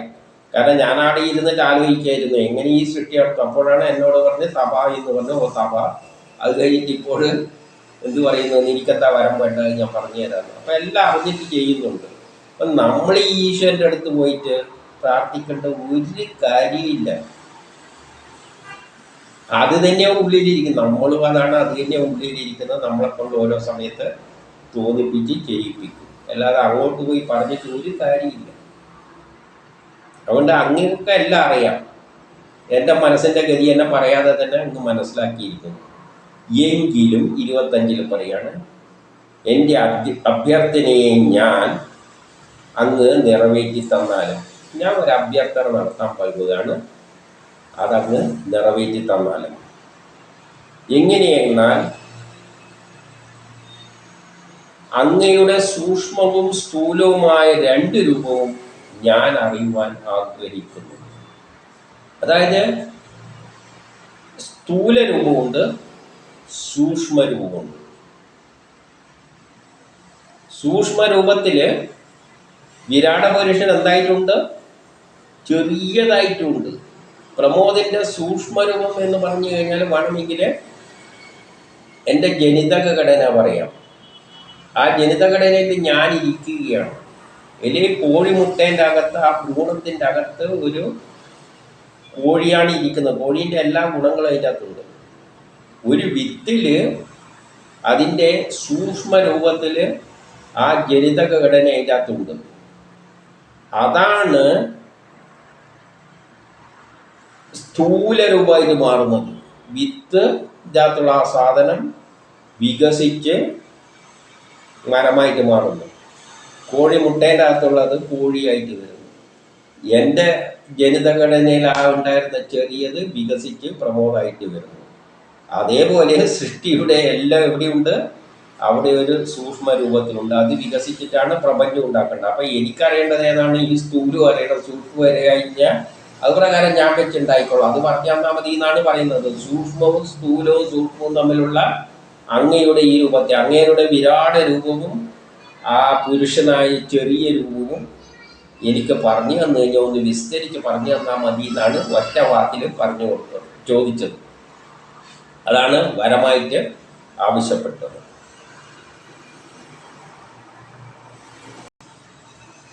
എന്നിട്ട് 26, 27 പറയുകയാണ് മായാവിയാണങ്ങ്, മായയിലൂടെയാണ് അങ്ങെല്ലാം ചെയ്യുന്നത്. വ്യക്തിപരമായി ഒന്നുമായിട്ട് അങ്ങ് ബന്ധപ്പെടുന്നില്ല. വ്യക്തിപരമായിട്ട് നേരിട്ട് ഒന്നിലും ബന്ധപ്പെടാതെ മായയെ മറയാക്കിക്കൊണ്ട് സങ്കല്പത്തിലൂടെ അങ്ങേർക്കൊരു സങ്കല്പമുണ്ട് പ്രപഞ്ചമായി മാറുന്നത്. അത് തന്നെയാണ് അദ്ദേഹത്തിൻ്റെ പ്ലാൻ. ആ പ്ലാൻ അനുസരിച്ച് കഴിയുന്ന അങ്ങ് 8 കാലി നൂല് വിരിച്ചിട്ട് വലിയ നെറ്റ് ഉണ്ടാക്കുന്നത് പോലെ മായയാൽ ലോകത്തെ സൃഷ്ടിക്കുകയും സംരക്ഷിക്കുകയും നശിപ്പിക്കുകയും ചെയ്യുന്നു. ഇതിനെങ്ങനെയെന്ന് എൻ്റെ ബോധത്തിൽ അതേ രൂപത്തിൽ ഉണ്ടാക്കി തന്നാലും എൻ്റെ ബോധത്തിൽ ഇതെങ്ങനെയാണ് സംഭവിക്കേണ്ടത്, മായയിലൂടെ എങ്ങനെയാണ് ഈ സൃഷ്ടി നടത്തി പരിപാലിച്ച് അവസാനം സംരക്ഷിക്കുന്നവരെയുള്ള തത്വങ്ങൾ എൻ്റെ ബുദ്ധിയിൽ അങ്ങ് ഉപദേശിച്ച് തന്നു കഴിഞ്ഞാൽ ഞാൻ അത് പ്രകാരം, അതായത് വേദരഹസ്യങ്ങൾ മുഴുവൻ എനിക്ക് പറഞ്ഞു തന്നാൽ ഞാൻ അതുപോലെ ഉണ്ടാക്കിക്കൊള്ളാം എന്നാണ് ആ ചോദ്യമാണ് ചോദിച്ചത്. എന്നിട്ട് 28 പറയാണ്, അതിലൂടെ ഞാൻ അനുസരണയോടെ ഞാൻ അങ്ങയെ അനുസരിച്ചുകൊണ്ട് അതിലൂടെ ആ ജ്ഞാനത്തിലൂടെ അങ്ങയുടെ ആഗ്രഹപ്രകാരം അങ്ങനെ എങ്ങനെയാണോ ഈ സൃഷ്ടി നടത്താൻ ഉദ്ദേശിച്ചത് അതുപോലെ കാര്യങ്ങൾ ചെയ്തു കൊള്ളാം. അങ്ങ് ഏത് തരത്തിലാണ് സൃഷ്ടി നടത്താൻ ഉദ്ദേശിക്കുന്നത് അത് തരത്തിൽ തന്നെ ഞാൻ ഉണ്ടാക്കിയിട്ട് തരാം. അങ്ങനെ ഞാൻ പ്രജാസൃഷ്ടി നടത്തുമ്പോൾ, അങ്ങനെ ഞാൻ പ്രജാസൃഷ്ടി മായയിലൂടെയാണ് ഞാനും അകപ്പെടുന്നുണ്ട്. മായയിൽ ആരെ? ബ്രഹ്മാവും. പ്രജാസൃഷ്ടി നടത്തുമ്പോൾ ഒരിക്കലും അഹന്തയിൽ ബന്ധിതനാകരുത്. അപ്പം ഞാൻ എന്നെ ചാർജറിൽ ഏൽപ്പിച്ചിട്ട് ഞാൻ സൃഷ്ടി നടത്താൻ തുടങ്ങുമ്പോൾ പിന്നെ ഞാൻ ചിലപ്പോൾ അഹങ്കരിച്ച് ഞാനാണ് സൃഷ്ടി നടക്കുക. അതൊരിക്കലും അതിനകത്ത് എന്നെ കൊണ്ടിട്ടേക്കരുത്. അഹങ്കാരം പിടിച്ചു പോയാൽ, അഹന്തയുണ്ടായാൽ നശിച്ചു. അപ്പം നമ്മളും പറയേണ്ടത് എന്താണ്? ഞാനും നീ എന്നെ ഏൽപ്പിച്ച ജോലി ഞാൻ ചെയ്തോളാം, ഞാനെന്ന ചിന്ത ഉണ്ടാക്കിയിട്ട് എന്നിൽ അഹങ്കാരം ഉണ്ടാക്കാതെ എന്നോട് നേരിട്ടിങ്ങ് വന്ന് പറഞ്ഞാൽ മതി, പ്രമോദേ നീ ഇന്നെല്ലാം ജോലി ചെയ്യും, അതെല്ലാം നിന്നെ സൃഷ്ടിച്ച ഇതിനാണ്, നീ ഇന്ന സമയത്ത് ചെയ്യുന്നു പറഞ്ഞു കഴിഞ്ഞാൽ ഞാൻ ചെയ്തോളാം എന്ന് പറയുന്ന പോലെയാണ് ഇവിടെ പറഞ്ഞത്. അല്ലാതെ അത് ചെയ്യാതെ മായയിലൂടെ എന്നിൽ ഞാനെന്നൊരു ആഗ്രഹമുണ്ടാക്കി, ഞാനെന്നൊരു ചിന്തയുണ്ടാക്കി, എന്നിലൊരു ആഗ്രഹമുണ്ടാക്കി ചെയ്യിക്കുമ്പോൾ ഞാനിക്കെന്ത് വരുത്തും? അഹങ്കാരം എല്ലാം വരും. ഞാനാണ് ചെയ്യുന്നതെന്നുള്ള അഹങ്കാരം വരും. ഇവിടെ ബ്രഹ്മാവാണ് മുഴുവൻ സൃഷ്ടിക്കാൻ പോകുന്നത്. അപ്പം സ്വാഭാവികമായിട്ടും ബ്രഹ്മാവിനെ തലയിലെത്തുന്നു. ഞാനാണ് ഇത് ചെയ്യുന്നത് എന്നുള്ള ചിന്ത വന്നുപോയാൽ അഹങ്കരിക്കാൻ തുടങ്ങും. അങ്ങനെ അഹന്തയിലൊന്നും എന്നെ പെടുത്തരുതേ, ഞാൻ ഈ പറയുന്ന പോലെ എല്ലാം ചെയ്തോളാം. പക്ഷെ അഹങ്കാരം, അതായത് മായ എൻ്റെ നേരെ കയറി പ്രയോഗിച്ചേക്കരുത് എന്നാണ് പറയുന്നതിൻ്റെ അർത്ഥം. മായയിൽ പെട്ടുപോയാൽ നമ്മൾ അഹങ്കരിക്കുന്നവരെ എന്ത് നമ്മൾ ചെയ്യുമ്പോഴും നമുക്ക് അഹങ്കാരം ഉണ്ടാവും. അതിന് ബ്രഹ്മാവിനും അറിയാം നമ്മൾ ഈ മായപ്പെടുമ്പോൾ അഹങ്കാരം ഉണ്ടാവും. അതുകൊണ്ട് എന്നെ അഹന്തയിലൊന്നും പെടുത്തിയേക്കരുതേ എന്ന് പറയുകയാണ്. ഇനി 29 പറയുന്നു, ചങ്ങാതിക്ക് ചങ്ങാതി എന്ന നിലയിൽ, ഞാൻ അങ്ങയുടെ ചങ്ങാതി എന്ന നിലയിൽ അങ്ങക്കായി എത്ര കാലം പ്രജാസൃഷ്ടി നടത്തുന്നുവോ. അപ്പൊ ഈ ലോക അവസാനം വരെ ആരുണ്ട്? ബ്രഹ്മാവിന് ജോലിയുണ്ട് സൃഷ്ടികളെ നടത്താൻ. ഈ പ്രപഞ്ചമുള്ള കാലത്തോളം ബ്രഹ്മാവുണ്ട്. ബ്രഹ്മാവിന് നാശമില്ല, നമുക്ക് നാശമുണ്ട്. നമ്മളൊരു ജോലി ചെയ്തിട്ട് നമ്മളെ ജോലി ചെയ്യുമ്പോൾ നമ്മൾ മരിച്ചു, പിന്നെ ആദ്യം ജനിക്കും. പിന്നെ അങ്ങനെ ജനന മരണമുണ്ട്. ബ്രഹ്മാവിന് എന്തില്ല? ആ ജനന മരണമില്ല. അതുകൊണ്ട് അതും അദ്ദേഹത്തിന് മനസ്സിലായി. അതുകൊണ്ട് അങ്ങേര് പറയാണ്, ചങ്ങാതി എന്ന നിലയിൽ അങ്ങേക്കായി എത്ര കാലം പ്രജാസൃഷ്ടി നടത്തുമോ, എത്രയോ കാലം പ്രജാസൃഷ്ടി നടത്തണമല്ലോ ചെയ്യുന്നുവോ, അങ്ങയുടെ പരികർമ്മത്വത്തിൽ സ്ഥിതി ചെയ്തുകൊണ്ട് അങ്ങയുടെ നേതൃത്വത്തിലാണ് ഞാൻ ഇതെല്ലാം ചെയ്യാൻ പോകുന്നത്, സൃഷ്ടിക്കാൻ പോകുന്നത്. സ്ഥിതി ചെയ്ത് ഒരു വ്യാകുലത എനിക്കില്ല. കാരണം ഞാനെന്തിനാ വ്യാകുലതപ്പെടുത്താൻ? അങ്ങേക്ക് വേണ്ടിയിട്ടല്ല. അങ്ങേര് പറയുന്ന മാതിരി ഞാൻ ചെയ്തു കൊടുക്കുന്നത്. പിന്നെ വ്യാകുല ആവേണ്ട ആവശ്യമൊന്നുമില്ല. പറയുന്നതിൻ്റെ എല്ലാം അർത്ഥം നമുക്കെല്ലാം വ്യാകുലത വരുന്നതുകൊണ്ടാണ്, നമുക്കാണ് എന്ന ചിന്ത വരുന്നതുകൊണ്ടാണ്. നമുക്കാണ് എന്നുള്ള ചിന്തയിൽ അതാണ് ചെയ്യിപ്പിക്കുന്നതെങ്കിലും ഒരു വ്യാകുലതയും ഉണ്ടാവില്ല. അതുകൊണ്ട് വ്യാകുലതയൊന്നും ഇല്ലാതെ ഞാൻ ചെയ്യാൻ ശ്രമിക്കാം. ഗുണകർമാനുസരണം തരംതിരിച്ച് പല ഗുണങ്ങളുള്ള വസ്തുക്കളെ സൃഷ്ടിക്കാൻ പോകുകയാണ്. സൃഷ്ടിക്കുന്നുവോ അത്രയും കാലം ജന്മരഹിതനാണ് ഞാൻ, അജനാണ്. എനിക്ക് മരണമൊന്നുമില്ല. ഞാൻ സൃഷ്ടിക്കുന്ന ജീവജാലങ്ങൾക്കെല്ലാം മരണമില്ല. എനിക്കെത്രയുണ്ട്? ആ കാലം വരെ എനിക്ക് ആയുസ്സുണ്ട്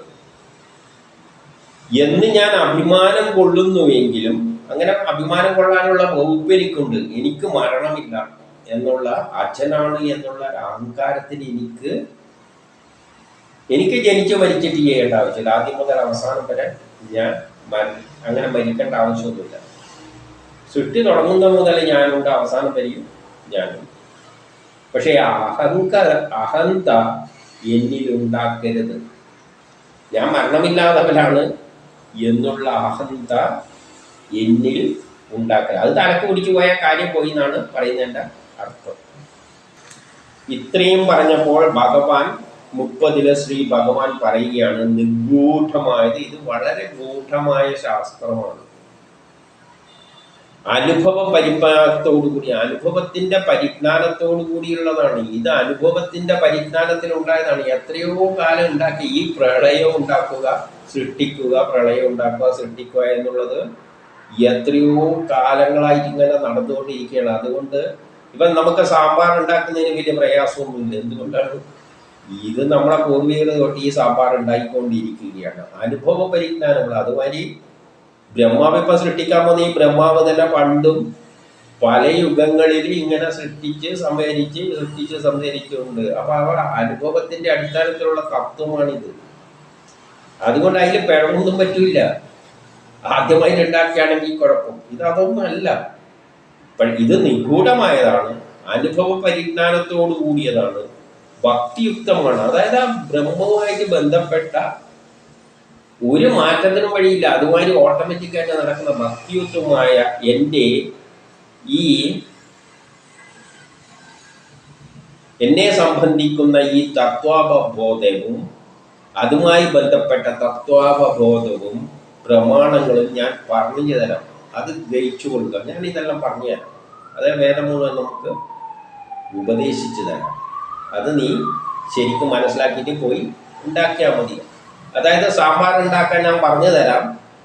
ഇത് എത്രയോ കാലം എല്ലാവരും പൂർവികരുണ്ടാക്കിയ സാമ്പാറാണ്. അതുകൊണ്ട് നീ അതേപോലെ ഉണ്ടാക്കിയാൽ മതി. അതിൽ പിന്നെ ശങ്കിക്കാനൊന്നുമില്ല. അത്തരത്തിൽ പറയുകയാണ്. അതുമാതിരി ഞാനിത് ഉപദേശിച്ചു തരാം. ഇനി 31 പറയുകയാണ്, ഞാൻ രൂപം കൊണ്ട് ഈ എത്ര മാത്രമുണ്ട്.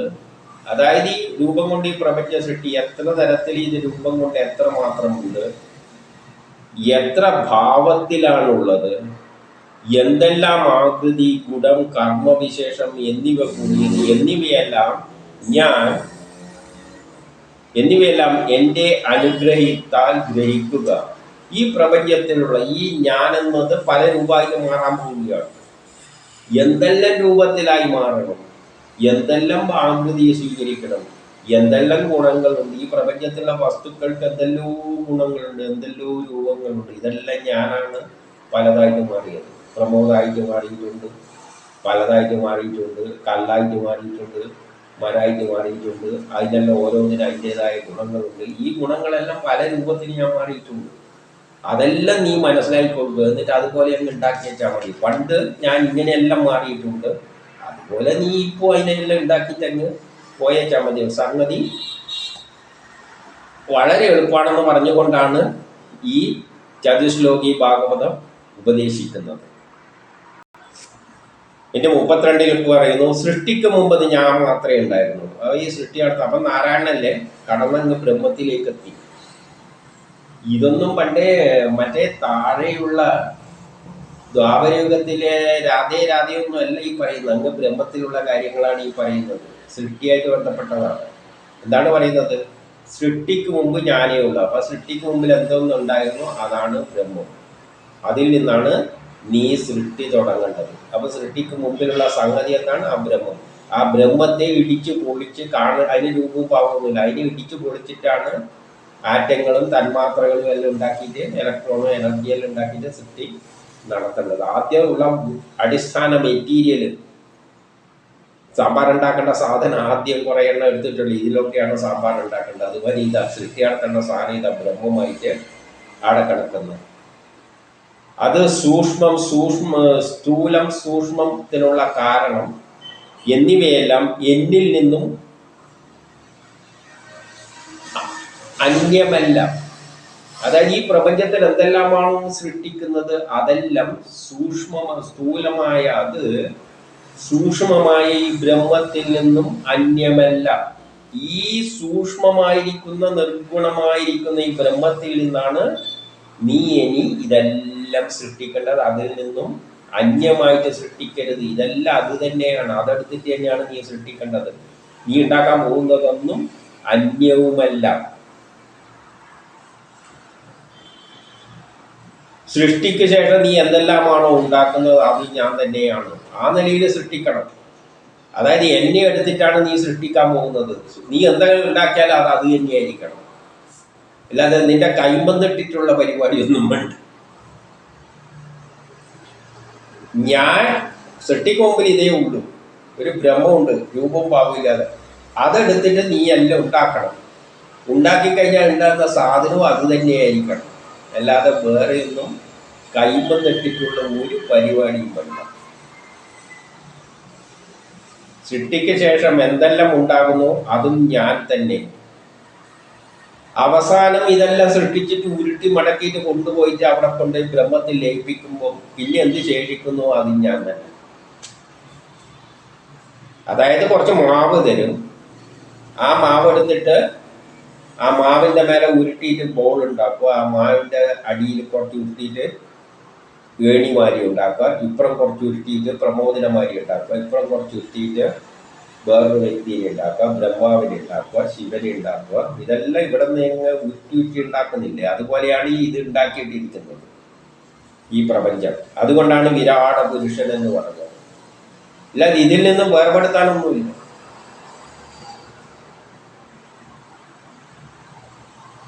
അതായത് ഭൂതത്തിൽ മറ്റേ സിനിമയിൽ കണ്ടിട്ടില്ലേ, മൈഡിയൽ കുട്ടിച്ചാത്തല്ല, ഒന്നുമില്ലാതെ നിന്ന് ഭൂതം ഇങ്ങനെ കയറി വരും. എന്നാൽ തിരിച്ചു പോകുമ്പോൾ അതേപോലെ അങ്ങ് പോകും. അതേപോലെ ഉണ്ടാക്കിയാണ്, അല്ലാതെ അന്യമായിട്ടൊന്നുമില്ല.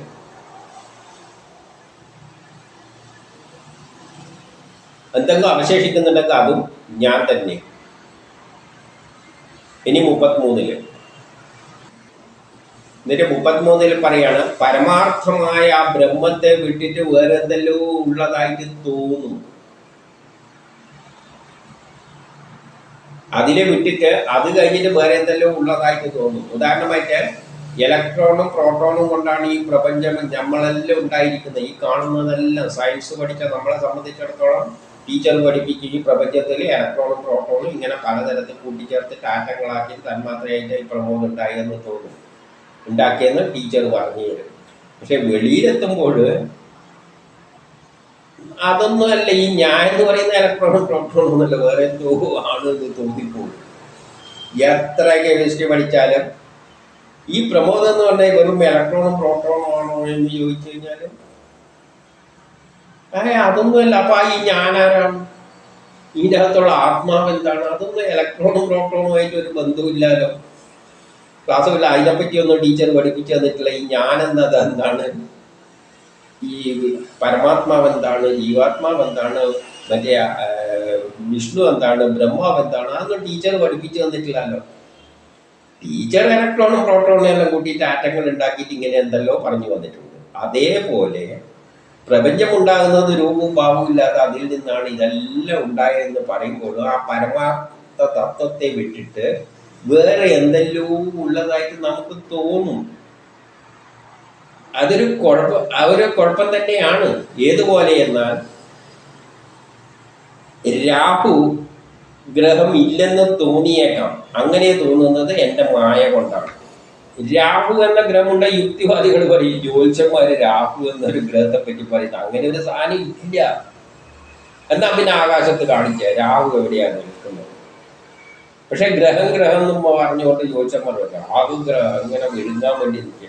എവിടെയാണെന്ന് ചോദിച്ചു കഴിഞ്ഞാൽ അങ്ങനെ ആകാശത്ത് കാണാനൊരു സാധനം ഇല്ല. ഇതെല്ലാം ഒരു മായയാലുള്ള കളികളാണ്. പക്ഷെ യഥാർത്ഥത്തിൽ രാഹു എന്താണ്? അത് മാത്സിലൂടെ എല്ലാം അനലൈസ് ചെയ്യുമ്പോൾ ഇമാജിനറി ആയ ഒരു സംഗതി ഉണ്ട്, ഒരു ഗ്രഹമുണ്ട്. അത് സയൻസിലൂടെ കണ്ടെത്തുന്നത്. അപ്പൊ അങ്ങനെ തോന്നുന്നത് മായയാണ്. അപ്പൊ മായ എന്താണെന്നും പറഞ്ഞു പോകും. യഥാർത്ഥത്തിൽ ബ്രഹ്മം തന്നെയാണ് ഇതെല്ലാമായിട്ട് മാറിയത്, ആ രൂപവും ഭാവവും ഇല്ലാതെ. പക്ഷെ അതിൽ നിന്ന് വ്യത്യസ്തമായിട്ടുണ്ട് എന്ന് നമുക്ക് തോന്നുന്നത് മായ കൊണ്ടാണ്. അതാണ് മായ എന്നും പറഞ്ഞു കൊടുത്തത്. ഇനി അടുത്തത്, പഞ്ചഭൂതങ്ങളാൽ ഈ പ്രപഞ്ചം സൃഷ്ടിച്ചിരിക്കുന്നത് പഞ്ചഭൂതങ്ങളെ കൊണ്ട്. പഞ്ചഭൂതം എന്ന് പറഞ്ഞാൽ കര, ദ്രവ, വാതക, ഊർജം. നമ്മളെ എല്ലാ വസ്തുക്കളും ഒന്നിക്ക് കരമായിരിക്കും. കാരണം ഭൂമി, ഈ നാക്കം എല്ലാം കരമാണ്. അല്ലെ ദ്രവമായിരിക്കാം, അല്ലെ ജലം, കര, ദ്രവ, ജലമാരിയുള്ളത്. ഇപ്പം കണ്ണുനീരെല്ലാം ജലമാണ്, രക്തം ജലമാണ്, സമുദ്രത്തിൽ ജലമാണ്, ജലരൂപ ദ്രവരൂപത്തിൽ, ഖര, ദ്രവ, വാതകം, വാതക രൂപത്തിൽ, പിന്നെ ഊർജം, പിന്നെ ഈ പ്രപഞ്ചവും. അപ്പം പഞ്ചഭൂതങ്ങളെ കൊണ്ടാണ് സ്ഥൂല സൂക്ഷ്മമായ അനേക വസ്തുക്കൾ ഉണ്ടാക്കിയതിൽ പ്രവേശിച്ചിട്ട്, ഇപ്പം പഞ്ചഭൂതങ്ങളെ കൊണ്ട് പ്രപഞ്ചത്തിലുള്ള എല്ലാം ഉണ്ടാക്കിയിട്ട് അതിൽ പ്രവേശിച്ച ശേഷവും പ്രവേശിക്കാത്തതിലും ഏത് പ്രകാരം പരിഗണിക്കപ്പെടുന്നുവോ, പ്രവേശിച്ചാലും പ്രവേശിച്ചിട്ടില്ലെങ്കിൽ ഏത് തരത്തിലാണ് പരിഗണിക്കപ്പെടുക, ഏതുപോലെ എന്നാൽ അതുപോലെ ഞാൻ അവയിൽ പ്രവേശിച്ചാലും പ്രവേശിക്കുന്നില്ല. ആ പറഞ്ഞതിൻ്റെ അർത്ഥം മനസ്സിലാക്കണ്ടെങ്കില് നമ്മൾ ആദ്യം ഉണ്ടായിരുന്ന ബ്രഹ്മം നിർഗുണമായ ഒരു ബ്രഹ്മം, അതിന് വലിയ അളവൊന്നുമില്ല, അത്രയും വലുതാണ്. അതിന് പകരം നമ്മളൊരു മാവെടുത്തിട്ട്, ഗോതമ്പ് മാവെടുത്തിട്ട് അതിൻ്റെ ഒരു മൂലക്ക് കുഴച്ചിട്ട് ഒരൊന്നുണ്ടാക്കുന്നു, വേറൊരു മൂലക്ക് കുഴച്ചിട്ട് ഒന്നുണ്ടാക്കുന്നു, വേറൊരു മൂലക്ക് കുഴച്ചിട്ട് ഒന്നുണ്ടാക്കുന്നു. വേർപെടുന്നില്ല, ആ മാവ് തന്നെ ഇങ്ങനെ. അല്ലെങ്കിൽ സമുദ്രത്തിൽ കുറേ കുമിളകളുണ്ട്, അത് സമുദ്രം തന്നെയാണ്. ആ സമുദ്രം കുമിളയുടെയും പ്രവേശിച്ചിട്ടുണ്ട്. സമുദ്രം കുമിളയിൽ പ്രവേശിച്ചിട്ടുണ്ട്, സമുദ്രം തന്നെയാണ് കുമിളയായിട്ട് പറയുന്നത്. പക്ഷെ ആ സമുദ്രം എന്ന് പറയുന്നത് മുഴുവൻ എടുത്തു കഴിഞ്ഞാൽ അതിൻ്റെ അകത്ത് പ്രവേശിക്കാൻ പറ്റൂല. സമുദ്രം മുഴുവൻ അതിൻ്റെ അകത്ത് എങ്ങനെയാണ് പ്രവേശിക്കുന്നത്? അപ്പോൾ അത് പ്രവേശിച്ചിട്ടുമില്ല. സമുദ്രം മുഴുവൻ എടുക്കുമ്പോൾ അത് അതിൻ്റെ അകത്ത് പ്രവേശിച്ചിട്ടില്ല. പക്ഷെ അതിൻ്റെ അകത്ത് പ്രവേശിച്ചിട്ടുണ്ടോ എന്ന് ചോദിച്ചാൽ പ്രവേശിച്ചിട്ടുണ്ട്. ആ തരത്തിലാണ് ബ്രഹ്മത്തിൻ്റെ സ്ഥിതി. ബ്രഹ്മം എന്ന് പറയുമ്പോൾ മുഴുവനാണ്. മുഴുവനെങ്കിലും അതിൻ്റെ അകത്ത് പ്രവേശിക്കുന്നുണ്ട്. ഈ പ്രപഞ്ചം മുഴുവൻ, പ്രപഞ്ചവും അതിൻ്റെ അപ്പുറം ഉള്ളത്. നേരത്തെ പറഞ്ഞല്ലോ, വലിയൊരു പ്രപഞ്ചത്തിൻ്റെ ഒരു മൂലക്കാണ്, കാൽ പാദം മാത്രമാണ് ഇങ്ങനെ സൃഷ്ടിസ്ഥിതി സംഹാരമായിട്ട് കടക്കുന്നത്. ബാക്കിയെല്ലാം ശൂന്യം. അത് മുഴുവൻ കൂടിയതാണ് ബ്രഹ്മം. അതിൻ്റെ അകത്ത് പ്രവേശിച്ചോ എന്ന് ചോദിച്ചാൽ പ്രവേശിക്കില്ല. എന്നാൽ ബ്രഹ്മം തന്നെയാണ് ഇതിൻ്റെ അകത്തുള്ളതെന്ന് ചോദിച്ചാൽ അത് തന്നെയാണ് ഉള്ളത്.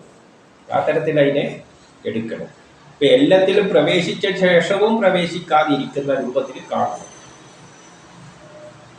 അതിൽ പ്രവേശിച്ചിട്ടുണ്ടോ എന്ന് ചോദിച്ചാൽ ഉണ്ട്.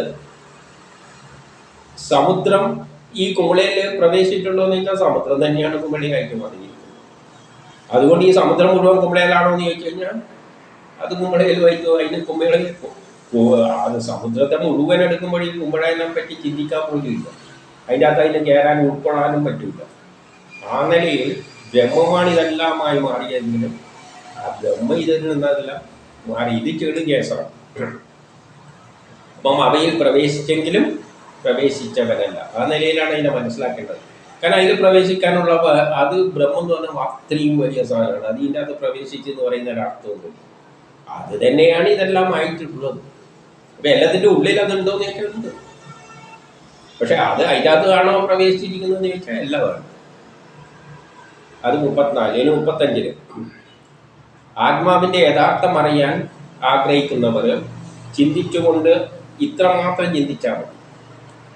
ആത്മാവിൻ്റെ യഥാർത്ഥ രൂപം അറിയണമെന്ന് ആർക്കെങ്കിലും ആഗ്രഹമുണ്ടെങ്കിൽ എല്ലാ കാലത്തും എല്ലായിടവും ഉണ്ടായിരിക്കുന്നത് എന്തോ അത് തന്നെ അതിൻ്റെ സ്വരൂപം.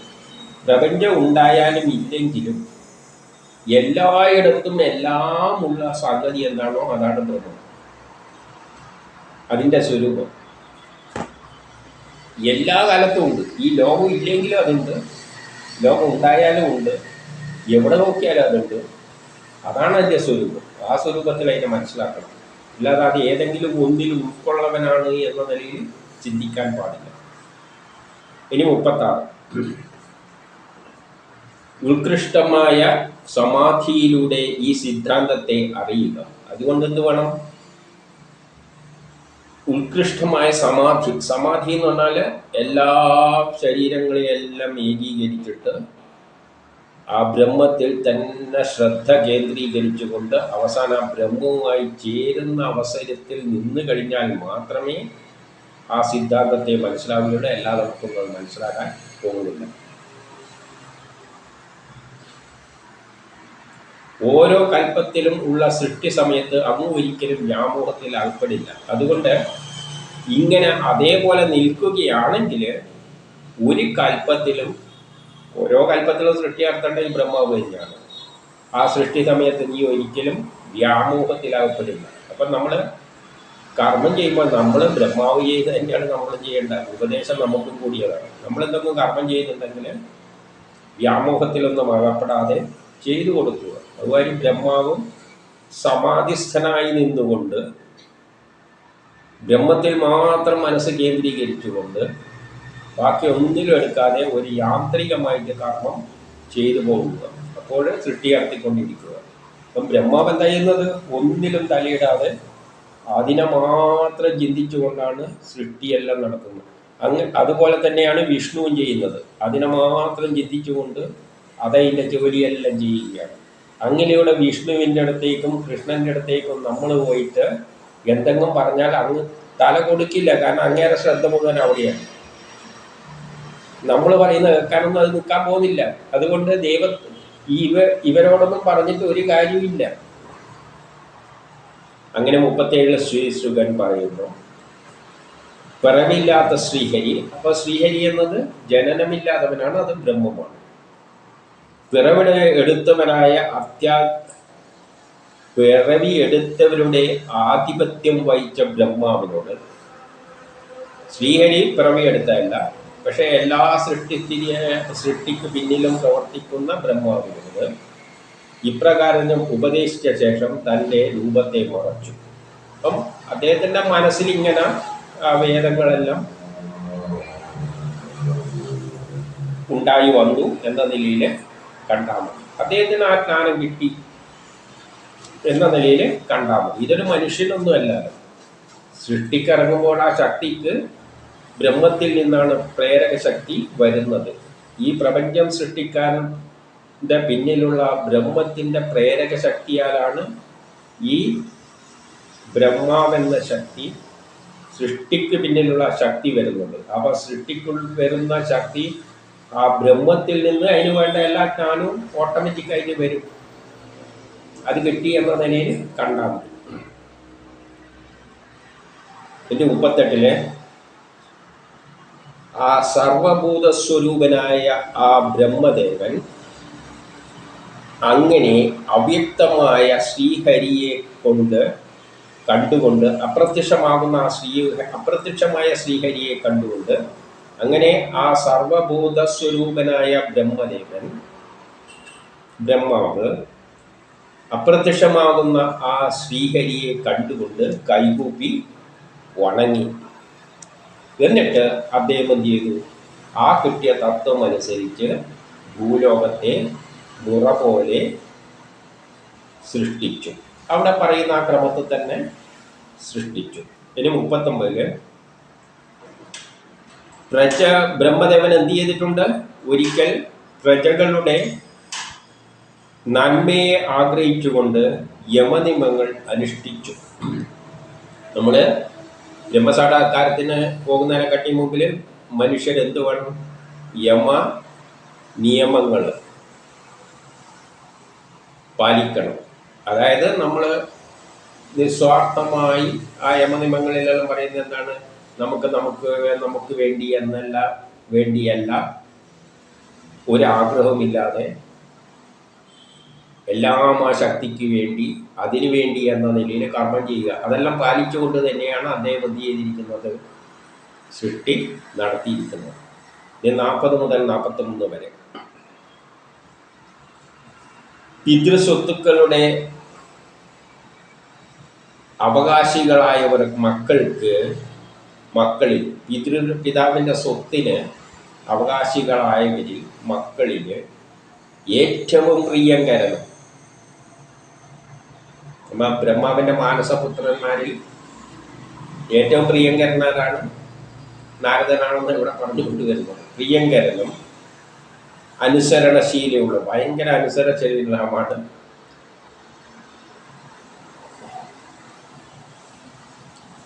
വലിയ ശീലമുള്ളവനും പിന്നെ വലിയ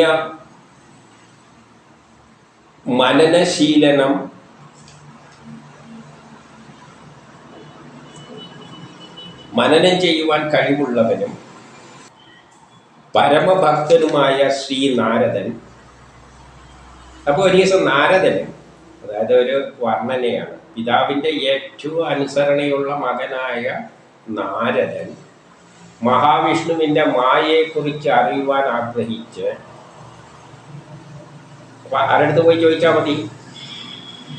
കാരണം നാരായണൻ ഇതെല്ലാം ആരോട് പറഞ്ഞു കൊടുത്തിട്ടുണ്ട്? ബ്രഹ്മാവിനെ പറഞ്ഞു കൊടുത്തിട്ടുണ്ട്. അപ്പം മകനാല് ഏറ്റവും ശ്രേഷ്ഠനായ നാരദന് ഒരു ദിവസം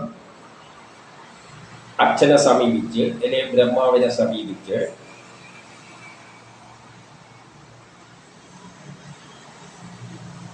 അപ്പൊ എന്തിനു വേണ്ടിയിട്ടാണ്? ഈ ഭാഗവതം അറിയാൻ വേണ്ടിയിട്ട്. അദ്ദേഹത്തെ സമയത്ത് വിനയത്തോടെ, ഇന്ദ്രിയ നിഗ്രഹത്തോടെ, ഇന്ദ്രിയങ്ങളെല്ലാം അടക്കി നല്ല വിനയത്തോടെ, സ്വഭാവ ഗുണത്തോടെ, എല്ലാ നല്ല സ്വഭാവങ്ങളും ഉൾക്കൊണ്ടുകൊണ്ട് അദ്ദേഹത്തെ പരിചരിച്ചിട്ട് സന്തോഷിപ്പിച്ചു. ആദ്യം പിതാവിനെ നല്ലവണ്ണം സന്തോഷിപ്പിച്ചിട്ട് 42 അങ്ങനെ സ്വന്തം പിതാവിനെ സന്തോഷിപ്പിച്ച ശേഷം യാതൊന്നാണോ അങ്ങ് എന്നോട് ചോദിച്ചത് അത് തന്നെ ബ്രഹ്മാവിനോട് നാരദനും ചോദിച്ചു. അതായത് ഈ മുമ്പിൽ ചോദിച്ച ആ കാര്യങ്ങളെല്ലാം അറിയാൻ വേണ്ടിയിട്ടാണല്ലോ പരീക്ഷത്തിൽ ചോദിക്കുന്നത്. ആ ചോദ്യമെല്ലാം ആര് ചോദിച്ചിട്ടുണ്ട്? നാരദൻ പണ്ട് ബ്രഹ്മാവോട് ചോദിച്ചിട്ടുണ്ട്, അച്ഛനോട് ചോദിച്ചിട്ടുണ്ട്. അങ്ങനെ മനസ്സിലാക്കിയിട്ടുണ്ട്. 43 സന്തുഷ്ടനായ ബ്രഹ്മാവ് പുത്രനാകുന്ന നാരദ മുനിക്ക് ശ്രീനാരായണൻ തനിക്ക് ഉപയോഗിച്ച് തന്നെയെല്ലാം, നാരായണനാണല്ലോ ബ്രഹ്മാവിന് ഉപദേശിച്ചത്, അതെല്ലാം മകന് പറഞ്ഞു കൊടുത്തു. ഇത് ഈ ഭാഗവതം തന്നെ 10 ലക്ഷണങ്ങൾ അടങ്ങിയതായ ഈ ഭാഗവതം എന്ത് ചെയ്തു? ബ്രഹ്മാവ് പുത്രൻ നാരദന് ഉപദേശിച്ചു. അപ്പൊ ആദ്യം നാരായണൻ ബ്രഹ്മാവിന് ഉപദേശിച്ചു. ബ്രഹ്മാവ് ഏറ്റവും ശ്രേഷ്ഠൻ എന്ന് കരുതുന്ന തരത്തിലുള്ള നാരദനെ ഉപദേശിച്ചു. പിന്നെയോ 44 നാരദൻ സരസ്വതി നദീകരയിൽ പണ്ട് ബ്രഹ്മസ്വരൂപത്തെ ധ്യാനിച്ചു കൊണ്ടിരുന്ന വേദവ്യാസ മുനിക്ക്, വേദവ്യാസൻ പണ്ട് സരസ്വതി നദിയുടെ കരയിൽ ആകെ വിഷമിച്ചിട്ടിരിക്കുന്ന ഒരു സമയത്ത് നാരദനാണ് വന്നിരുന്നല്ലോ. അപ്പം അവിടെ വെച്ച് നാരദൻ എന്ത് ചെയ്തു? വേദവ്യാസ മുനിക്ക് ഇത് ഉപദേശിച്ചു കൊടുത്തു. അപ്പം നാരായണനിൽ നിന്നും ബ്രഹ്മാവ് പുത്രൻ നാരദൻ ആർക്ക് ഉപദേശിച്ചു കൊടുത്തു? വേദവ്യാസനെ ഉപദേശിച്ചു കൊടുത്തു. അപ്പോൾ 45 പറയുകയാണ്, വിരാട് സ്വരൂപമായ പുരുഷനിൽ നിന്നും എങ്ങനെ ഈ ലോകം ഉണ്ടായി എന്ന് പരീക്ഷിത്ത് എന്നോട് ചോദിച്ചല്ലോ. ആ ചോദ്യത്തിനുള്ള ഉത്തരവും അതിൻ്റെ കൂടെ വേറെ കുറേ കാര്യങ്ങളും ചോദിച്ചല്ലോ. അതെല്ലാം കൂടിയിട്ട് ഞാൻ ഇവിടെ ഭാഗവത വ്യാഖ്യാനം എന്ന നിലയിൽ വ്യക്തമായി പറഞ്ഞു തരികയാണ് എന്ന് പറഞ്ഞുകൊണ്ടാണ് ബാക്കി പറയുന്നത്.